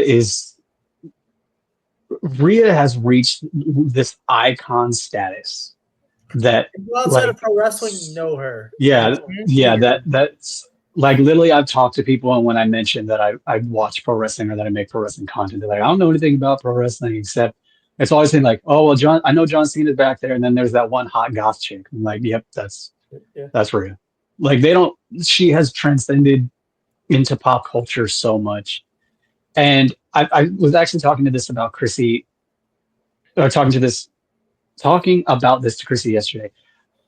If I see a wrestler outside of, or actually any celebrity outside of what they do, so for Rhea's case, outside of wrestling, just in normal space, and I like their personality or who they are as a person, I like that person so much more as a wrestler. And Rhea just seems like the most down-to-earth, relaxed, chill person. And then 100. like the makeup goes on and Motionless in White hits, and she hits a switch. And it's so entertaining to watch Rhea, and has been since like just everything that she's come through. I mean, like I was such a huge fan when she was still like almost like my like slick back blonde haired NXT. Like that look for me, like did it for me for some reason. And Naomi, I think that Naomi has done such great work since coming back, since she got rehired, since she came back in the Rumble. I will admit, and I'll fully, take the hit for this one. In the beginning, when this complete tonal shift happened, I wasn't sold because I felt like it was such a dramatic shift. Like it wasn't just a heel turn. It was glow twerker to emo kid, and it was such a high shift that for me it didn't sell well. But over time, just with how she's kept at it and the work she's been doing, and just the stuff, all from in-ring work to promo work to the shit talking on Twitter to all of that stuff, like she has completely like sold me on this and on her being the next the next big thing, and this is the next step. When she won the title and everything like that, everyone was like, deserved, finally, everything like that. For me, it was like, huh, she really did it. Because it's so easy for someone to take a character shift and get it over, and then just WWE being like, oh yeah, man, you got over, good for you. And this is one of the times that I feel like um Hunter like really like sat back and looked at everything that Naomi was doing and saw the reaction she was getting from everybody and was like, okay, yeah, we need to capitalize on this now. Because if not, like they're gonna cut our heads off like if we don't do something about this. So this match is going to be entertaining as all hell. Like it's EO being the just so fluid in the ring and being able to be technical, Rhea being the powerhouse, and Naomi almost being a good hybrid of both. She can fly, she can jump, but she's also she's got strength and tone, and she can lift and throw. So it's going to be a good match to watch. This is going to be my favorite of the women's matches of the weekend. And I'm glad that I actually get to say women's matches because there's multiple. And it's not a cheap pop for WWE to just do an all women's pay-per-view. They're like, no, like we need to put all of them on the card. I wish that they would have paid more attention to the US title so that we could have had her on here too. But hey, we got 4 women's matches this weekend and I'm all for it. But yes, absolutely. Naomi needs to win this. Somebody needs to show up with a if Naomi doesn't win, we riot sign, just because it needs to happen. Yes, I fucking love that. I'm here for that. Mike, somebody show up with a sign. If anybody is watching this and they're going to SummerSlam, make a sign that says, if Naomi doesn't win, proceed with caution. Our good buddy I like that. Sienna's going to be there, so Sienna. Sienna. Take it. Like literally, Pat said that Triple H like finally did it, and it's so rare for WWE to strike while the iron is actually hot and not 6 months after the fact. So for it to happen for Naomi of anybody, like they missed the mark on Daniel Bryan, they missed the mark on Dolph Ziggler, they missed the mark on huge names before in the past. Yeah. So I feel like it's a really big deal that WWE, with one of the rare times that they actually got it right for Naomi. So that's amazing.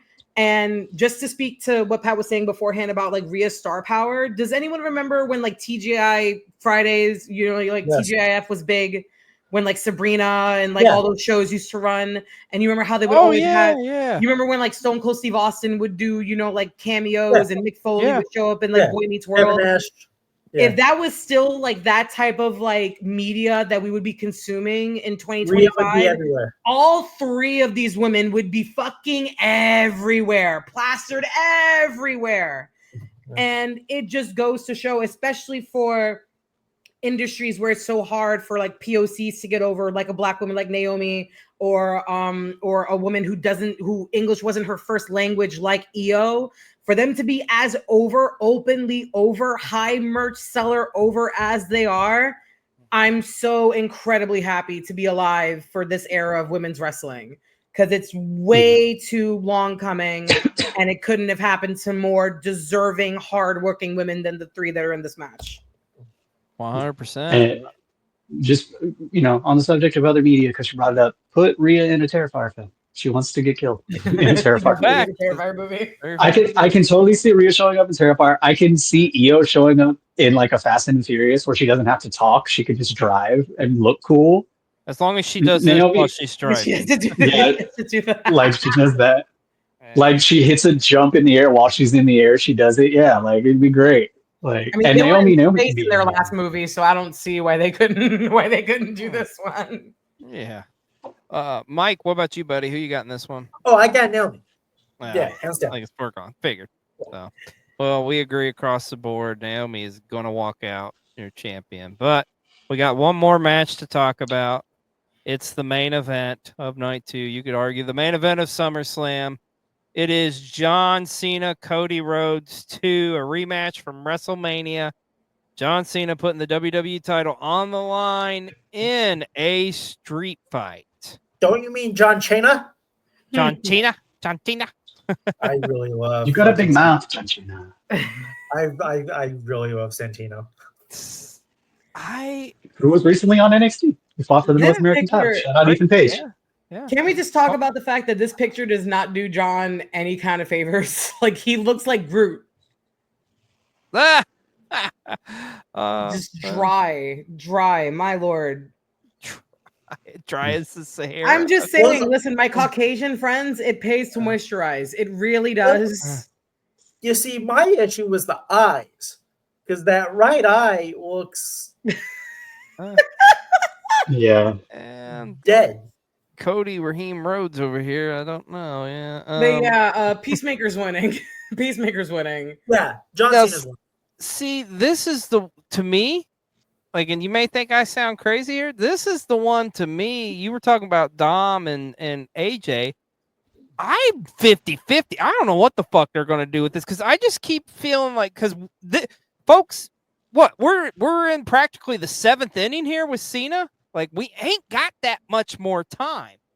And like, I don't want to say the heel run for him has been lackluster, but it's just, it's felt off. It just say it.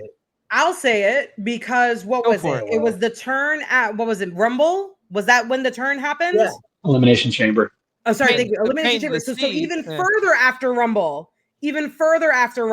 So it was the turn at Elimination Chamber with The Rock and Travis Scott, who are no longer factors in whatever the fuck this was. No, we had wait a a minute. grown man tell Cody Rhodes that he wanted to steal his soul and then not expedite on what the fuck that meant. We had The Rock whisper in Cody Rhodes' ear and hand him something, and we will never know what the fuck he said or what the fuck he handed to him. We had John's final WrestleMania match happen, and Jeremy and I both paid for a Travis Scott that we didn't ask for. We had R-Truth get fired to be rehired to make it seem like he was going to go after John, and then he ended up getting beat up by Malachi Black, and now he's not dealing with John anymore. So seriously, what the fuck is going on? What the fuck is going on? There's no John's been fighting his greatest rivals because he hasn't been doing all that. There's no John's trying to get over the younger talent because he hasn't fought anyone new this year. And Cody Rhodes has lost to him, what, 3 times this year? I think at the 6-month mark?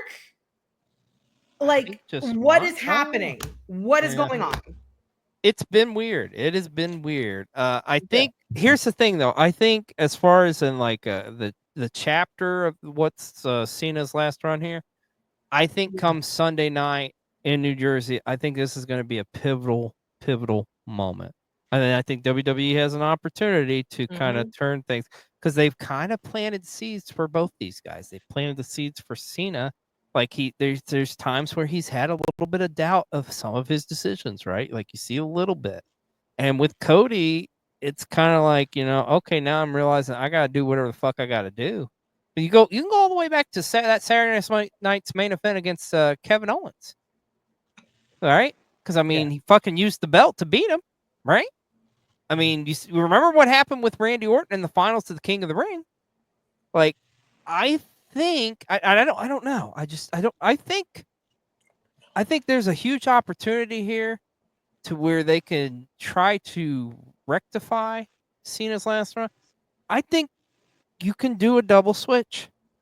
I think you put Cena back as like a babyface and you put Cody as a heel. I don't know how it's going to work though, but I'm sorry, honey. Just really quick, just to agree with what you're saying, in the most literal sense, WWE has to hit the reset button. They do. This is their shot. It is literally the 6-month mark. This is the only opportunity they will have to reset and not have us super complain. Right. This is their shot, and they have to pull the trigger now. And they are gonna do American Nightmare, being the elite heel, fucking Bullet Club Cody Rhodes. He needs to dye his hair brunette, and the leather jacket needs to come back next Monday. Like, now has to be the time. Yeah. For me to give a damn by December, when whatever fucking Saturday night's main event is going to end up being in fucking wherever John Cena's from. Where's he again? Boston? West, Well, I who's think there in Massachusetts? Yeah, I there. know heavy that. rumor is that they would do a pay-per-view actual called pay-per-view. Ruthless Aggression, and that it would be like John Cena's farewell. I don't know if they'll do that or not, but I just WWE. I think's really kind of put themselves in a corner here too, because like Cody Rhodes was working as a white meat babyface. Like now we're gonna go ahead and turn him heel. Like Yeah. I don't know. I'm so indifferent. The only saving grace I feel like about all this is that Travis Scott's not gonna be fucking involved in this shit. But you know what I think is going to happen? I think it's going to happen what people thought was going to happen at fucking WrestleMania, and Mike's favorite wrestler of all time is going to make an appearance. I wouldn't be shocked if you see The Rock, Fucking would be so which pissed. it doesn't need. Let me say that really you doesn't need don't it. need the fucking I Rock for will this. The roll off. DCEU didn't need The Rock. The Fast and the Furious franchise didn't need The Rock. This match doesn't need The Rock. If we Yeah. do a live stream on World Championship Wreckage and The Rock pops up, I'm rolling out my room. I'm leaving the stream and I'm rolling out my room. Mike will get up and walk out. A miracle will happen. Remember when CM Punk returned, XLJ, and Husky left? And Husky left. It's going to be exact same for you. I would do that if The Rock shows up. Yeah. Like literally, they blew one of their biggest opportunities with a solid bookend closing moment for Cena with Punk. They blew the opportunity with Punk too early for Saudi Arabia of all things. Yeah. If anyone should have been Cena's last match, it should have been Punk. Because really, right now at this halfway point, who would you put as John Cena's final match? You're not going to like the answer. You're not going to like the answer. The Rock? The logical choice. It's The Rock, I think. Oh God, Patrick, I help do. Me, please. It can't be The Rock. Now there's heavy rumors that it potentially could be Gunther. That's been thrown out there. I don't know how that works, but hey, they have a lot of time from now until then to kind of do that. We have like 6 months, 5 months. Yeah, we got time, but Christy, you hit the nail on the head. This match, what this needs to accomplish, the number one thing that needs to get accomplished is that reset button gets hit at SummerSlam, and we see what's going to be the final chapter in the historic run of John Cena's career. But I think John Cena said it best in that Unreal show on Netflix, which is available now. That it's like this run for him towards the end, it's like he's like on page 498 of a 500-page book, and it's like been a great book. Like possibly, there's no way the last 2 pages can fuck it up, right? But I don't know. Because it's just kind of been like, what are we going on? I mean, and they had so much potential too with, oh my God, Cena's finally a heel. This is what we've all wanted. And there's some stuff, there's aspects of it I think they have done right. Like I like the presentation of John, like the Tron where it just says John Cena. Perfect. But man, something's got to give come Sunday night. And like I say, I feel like they're gonna pull the trigger and do a double switch. I mean, if you get something where The Rock comes out and helps fucking John retain the title or whatever, it's like, who fucking cares? Now let me throw this at you. What if? And this would be kind of cool, I think, if they did this. What if Seth Rollins and his entire group come out and they help John win the title? Or retain the title, and then you have this collaboration of that group running WWE. You would end up diminishing Seth and his group as just John Cena's lackeys. 100% agreed. For John to get corrupted by what? So then John's just weak-minded because then he got corrupted twice in 1 year. Yeah. Well, that's kind of what they're presenting, though. And like, what if you did something where it's like, God, I've made all these mistakes, I keep fucking up or whatever, and like they get. But the thing is, we're running out of time. There's not enough time. Is there? Let me ask you this: is there right now? If they got to pull this switch, I think at SummerSlam, because if they don't, there's not enough time for John Cena's redemption arc. I don't think. Like you They should have been flipping these switches last year. Because then you would have had more time to be like, okay, like this isn't working. Maybe let's lean to plan A, plan B, C12, Well, how could whatever they the have fuck. done it? How could they have done it last year though? Because I mean, John wasn't even competing. Then you bring John back last year. He Oh, I wasn't see what doing you're saying. anything. He wasn't recording any movies. He wasn't doing any television. Peacemaker had already been finished by that point, by the midway point of 2024. I think he was shooting that movie with Idris Elba though. Yeah. The Amazon movie or whatever the fuck, the president thing. But anyways, Yeah. I don't know. Like I don't know. This is just the whole. It's one of those things. I think Chrissy is. It's weird the road they chose to go with this for John Cena's last run, but I think it wouldn't have mattered if they did anything. If you would have stuck to just John Cena playing like the greatest hits or something, I think because he's just got such an incredible storied career. Like what the hell else could you do for John Cena to make it like interesting? So I think they thought like, okay, turning him heel, that's like the last thing to do. But it's been weird, man. It's just been fucking weird. It just doesn't feel right. Like I don't know. Pat, what do you got on this one? This one's an interesting one. Um, I personally I don't think the Cena heel turn has worked. It was such a shock to see Cena turn heel, and it was such a moment. And then he finally is given a chance to explain himself. He could have done it at the press conference. He did the literal mic dropping, and then he finally had a chance to explain himself, and it was you people. Like, really? That's 25 years or whatever that you've been doing this, quote unquote, and that's where we're the stereotypical you people promo is why you have now decided to turn heel. Like there could have been so many I have said from the beginning, I feel like it would have been so much better for him to turn on Cody without The Rock at Chamber and to come out and tell everybody, this is my last year. I want what I am owed. I want my 17th title. I want to leave this place that I have built the framework of piece by piece on top as I should. And I'm going to do whatever it takes and step on whoever I need to get there. I don't care about Cody Rhodes being the new face of the company. I am still John Cena and I want what I am owed. And I feel like that would have done so much better than what we got. Facts. This match. Sorry, go ahead. Oh, I'm going to go on a rant, so go ahead. I was just going to say, I would have even taken exactly what you said and like take that and then add in all of fucking Cena's fans still cheering for him, even though he's obviously a heel.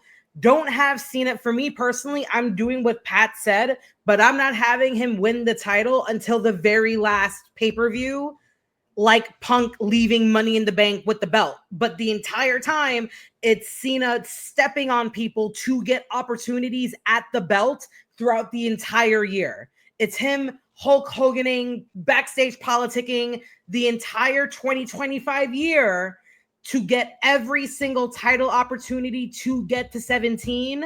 And then he finally wins it on the last one. And then he retires out with it like Sting did in AEW. You have to be, if he's a heel, cool. Make me fucking hate him. Make me not like him. And what's going to make me not like him is his fans still cheering for him no matter what he does. And they almost went with that storyline, but then they just completely dropped it. Go ahead. I'm sorry. Yeah.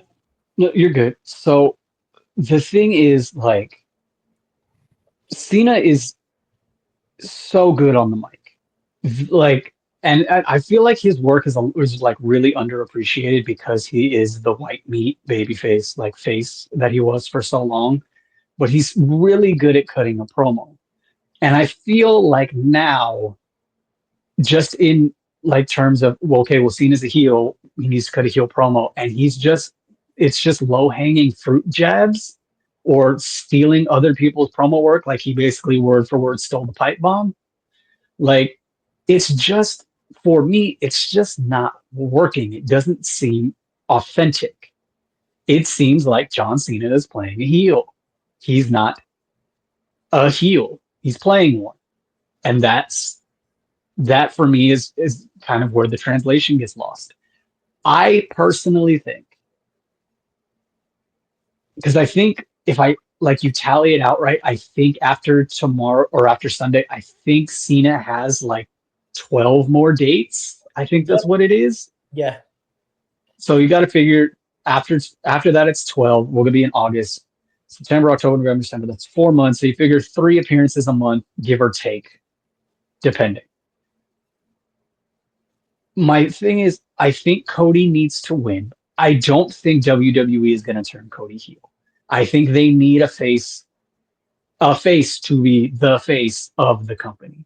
Because right now, with the exception of basically Rhea, all of the faces of the company right now are all the people that people love in the company are heels. Dom, I mean, technically Roman's now a face, but still Seth, like Naomi, like they're all heels. So I think Cody just maintaining Cody's status is just it's a prerequisite. I think it'll be long down the road before we get a heel turn for Cody. What I will say is I think the way that we might possibly get the turn back for Cena is let this match just go. Let John throw out everything, the super AA, fucking an AA through a table, fucking hit him with the fucking Peacemaker helmet, whatever. I don't give a fuck. Like do whatever, and just have Cody kick out of everything. And John, the shock eye John Cena face that he does really well. Have Cena lose. Shit. Have Cena lose, and then have him stand up and shake Cody's hand. I already see the finish. Yeah, you're exactly right. That's how they do it. I didn't see it before, but you just described that's how they do it. That's exactly how they do it. And here they're gonna have Cena throw everything at him, and Cody's going to Homelander it up and not give up and kick out of everything. And Cody's gonna fight through, and he's gonna do the 3 crossroads with the right before the last one. He's gonna scream, and he's probably gonna cry, and then Cena's gonna realize that he has been beaten by the better man and by the new face of the company, and he's gonna shake his hand, and then he's gonna walk away, and probably because he only has 12 dates left, we're not going to see Cena for a minute. He's going to go out. He's going to be promoting the second season of Peacemaker because it premieres later in August. And he's going to be gone for a minute. And then he's going to come back and he's going to explain that he did what he needed to do because he had felt that, again, over time, that he felt that he was owed this and the fans didn't give it to him. He was going out and he wanted to go out on top or whatever explanation he needs to give. And then you can run back whoever he's going to fight. If you ask me, I do disagree to Chrissy's point about Punk being Cena's last opponent. I think, and they burned this one too early too, I think it should have been Orton. Mm-hmm. Yeah. But other than that, I mean, unless they're going to fucking, magically make Kurt Angle be able to wrestle really good again, I don't know who else they could possibly do. I think you completely changed my perspective. Yeah, that's how you do it. Like everything you said, that's exactly how this match is going to end. With the exception, there's going to be one thing. As much as I hate it, I do think Rock fucking comes out the end and gives a look to fucking Cena or whatever, and that sets up Cena's last match. I just got a feeling they're gonna fucking go for the Rock and Cena. They're gonna steal your soul now instead. Yeah, and would that not be that would be the tiebreaker between them, right? Yeah. Yep. Third one. Yeah. Even though the first goddamn Yeah, one was supposed to be like once in a lifetime, and we saw how well that fucking worked. But anyways, that does I make do sense have because we'll never get that Hunter Rock match the way that we did with Stone Cold and Rock. mm-hmm. So I think there's a possibility of it being Rock just to give him that because we're never going to get Hunter Rock. We never are. So just to give him like a big grandiose ending someone's career match, I wouldn't be surprised if they gave that to Rock. What in a Bizarro verse, what I would love is for like heel Cena to like recruit Nikki Bella and just have them be the couple of the company all the way to the end. all the way to the end. What I wish, one line I wish I would have gotten from Pat's fantasy booking of John Cena's heel run is John saying something along the lines of like, Vince might have bought the company, but it was mine all along, some shit like that. Because like it's true. That's something a heel Cena would say to like just everybody, like to bury everybody that's ever loved him, helped him, anything. Like it's all been a ruse. I've been using y'all the entire time just to get your love and adoration, to put me on top. And now that I'm here, y'all are underneath me where you belong. Something, anything. Fucking like a Decepticon speech from like Transformers. Like I'll take anything at this point from a heel John Cena to make heel John Cena make sense. Holy shit! Okay.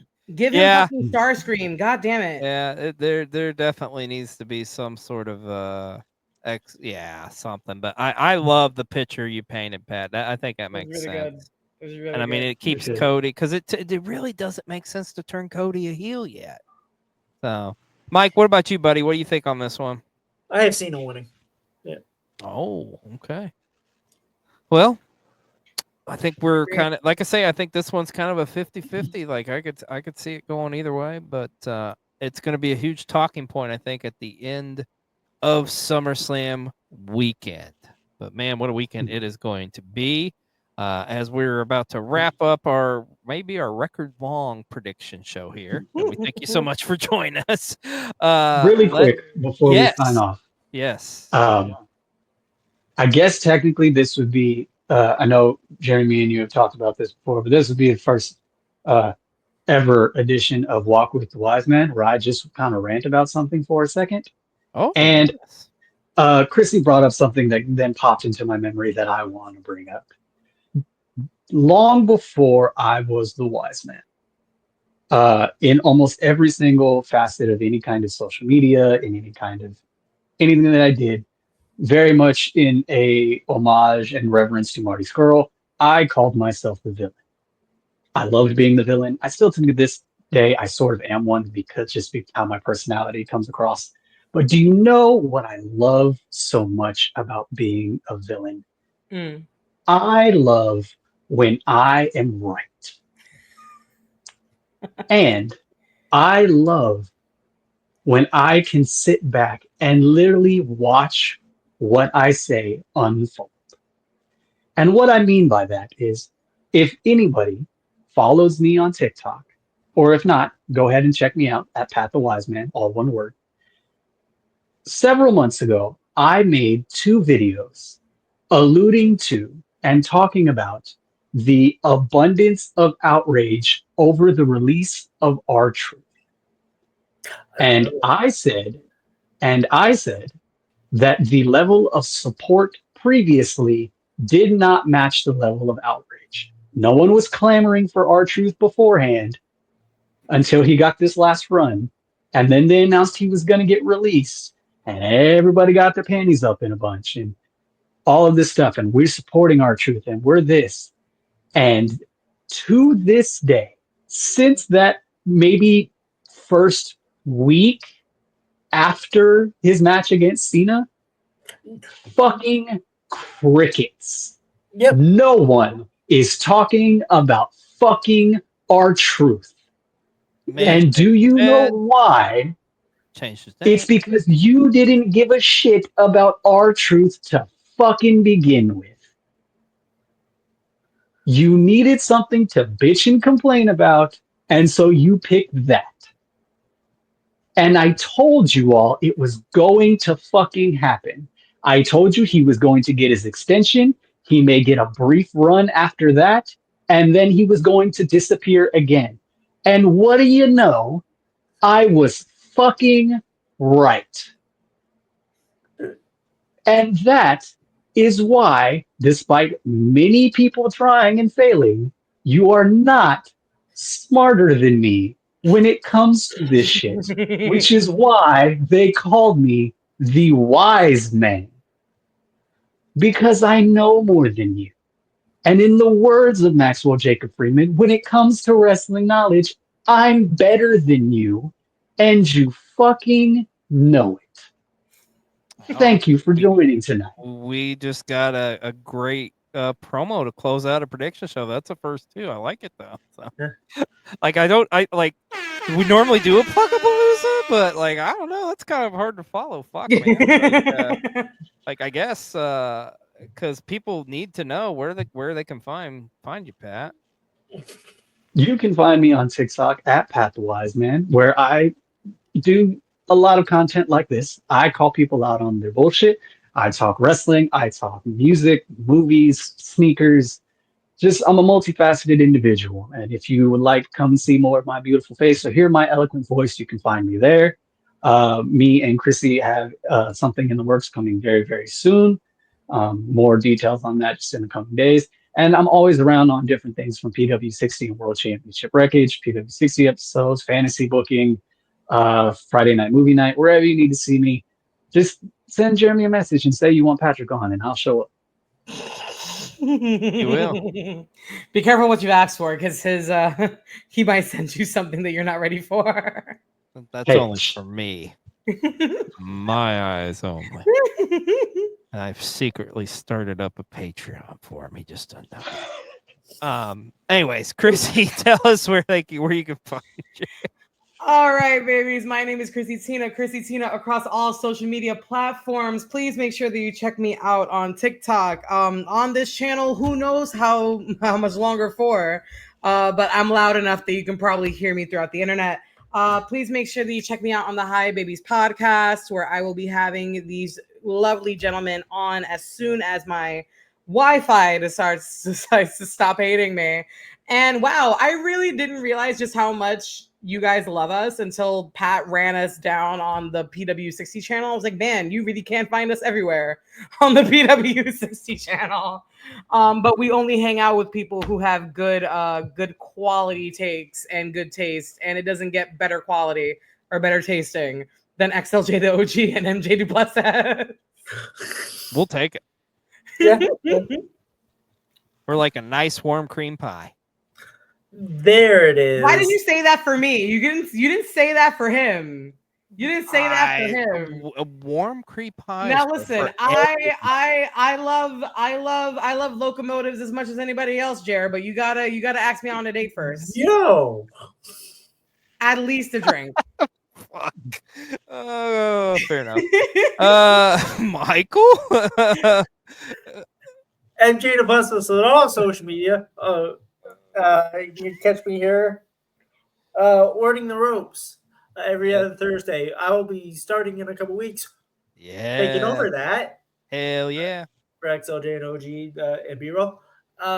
Colty, you can also catch me on World Championship Wreckage. We have Survivor Reignited with That Hat. I got Inner Circle with Wheels. I'm going to be filming a third episode for that soon. And Queen's Court should be doing stuff soon, hopefully. Yes. Now, XLJ, I do have one suggestion for you before we cut out for the night. Sure. I think we should run back one more fantasy booking warfare between me and Pat, because from what I'm aware of, I'm undefeated. And now that you are unfortunately not like going to be like around as much on the channel because you are doing amazing things in your personal life, I feel like you should be the one to send us out. Okay, so like to settle the score, because I thought you guys were 1-1. Oh no! Don't give him that much credit. I thought I beat MJ. I beat that's MJ. what it was. That's what it was. Okay. Yeah, you beat my ass. Okay. Well, I think He said I would let Pat beat my ass too. Anyways, like we did the Patreon. That's for the Patreon though. You got to pay for that, brother. Well, thank you all so much for joining us here tonight on our SummerSlam prediction show. And as always, please don't forget to hit that like and subscribe button. And everybody enjoy SummerSlam 2025, as I'm sure it's going to be something we are going to be talking about quite a bit. Good night, folks.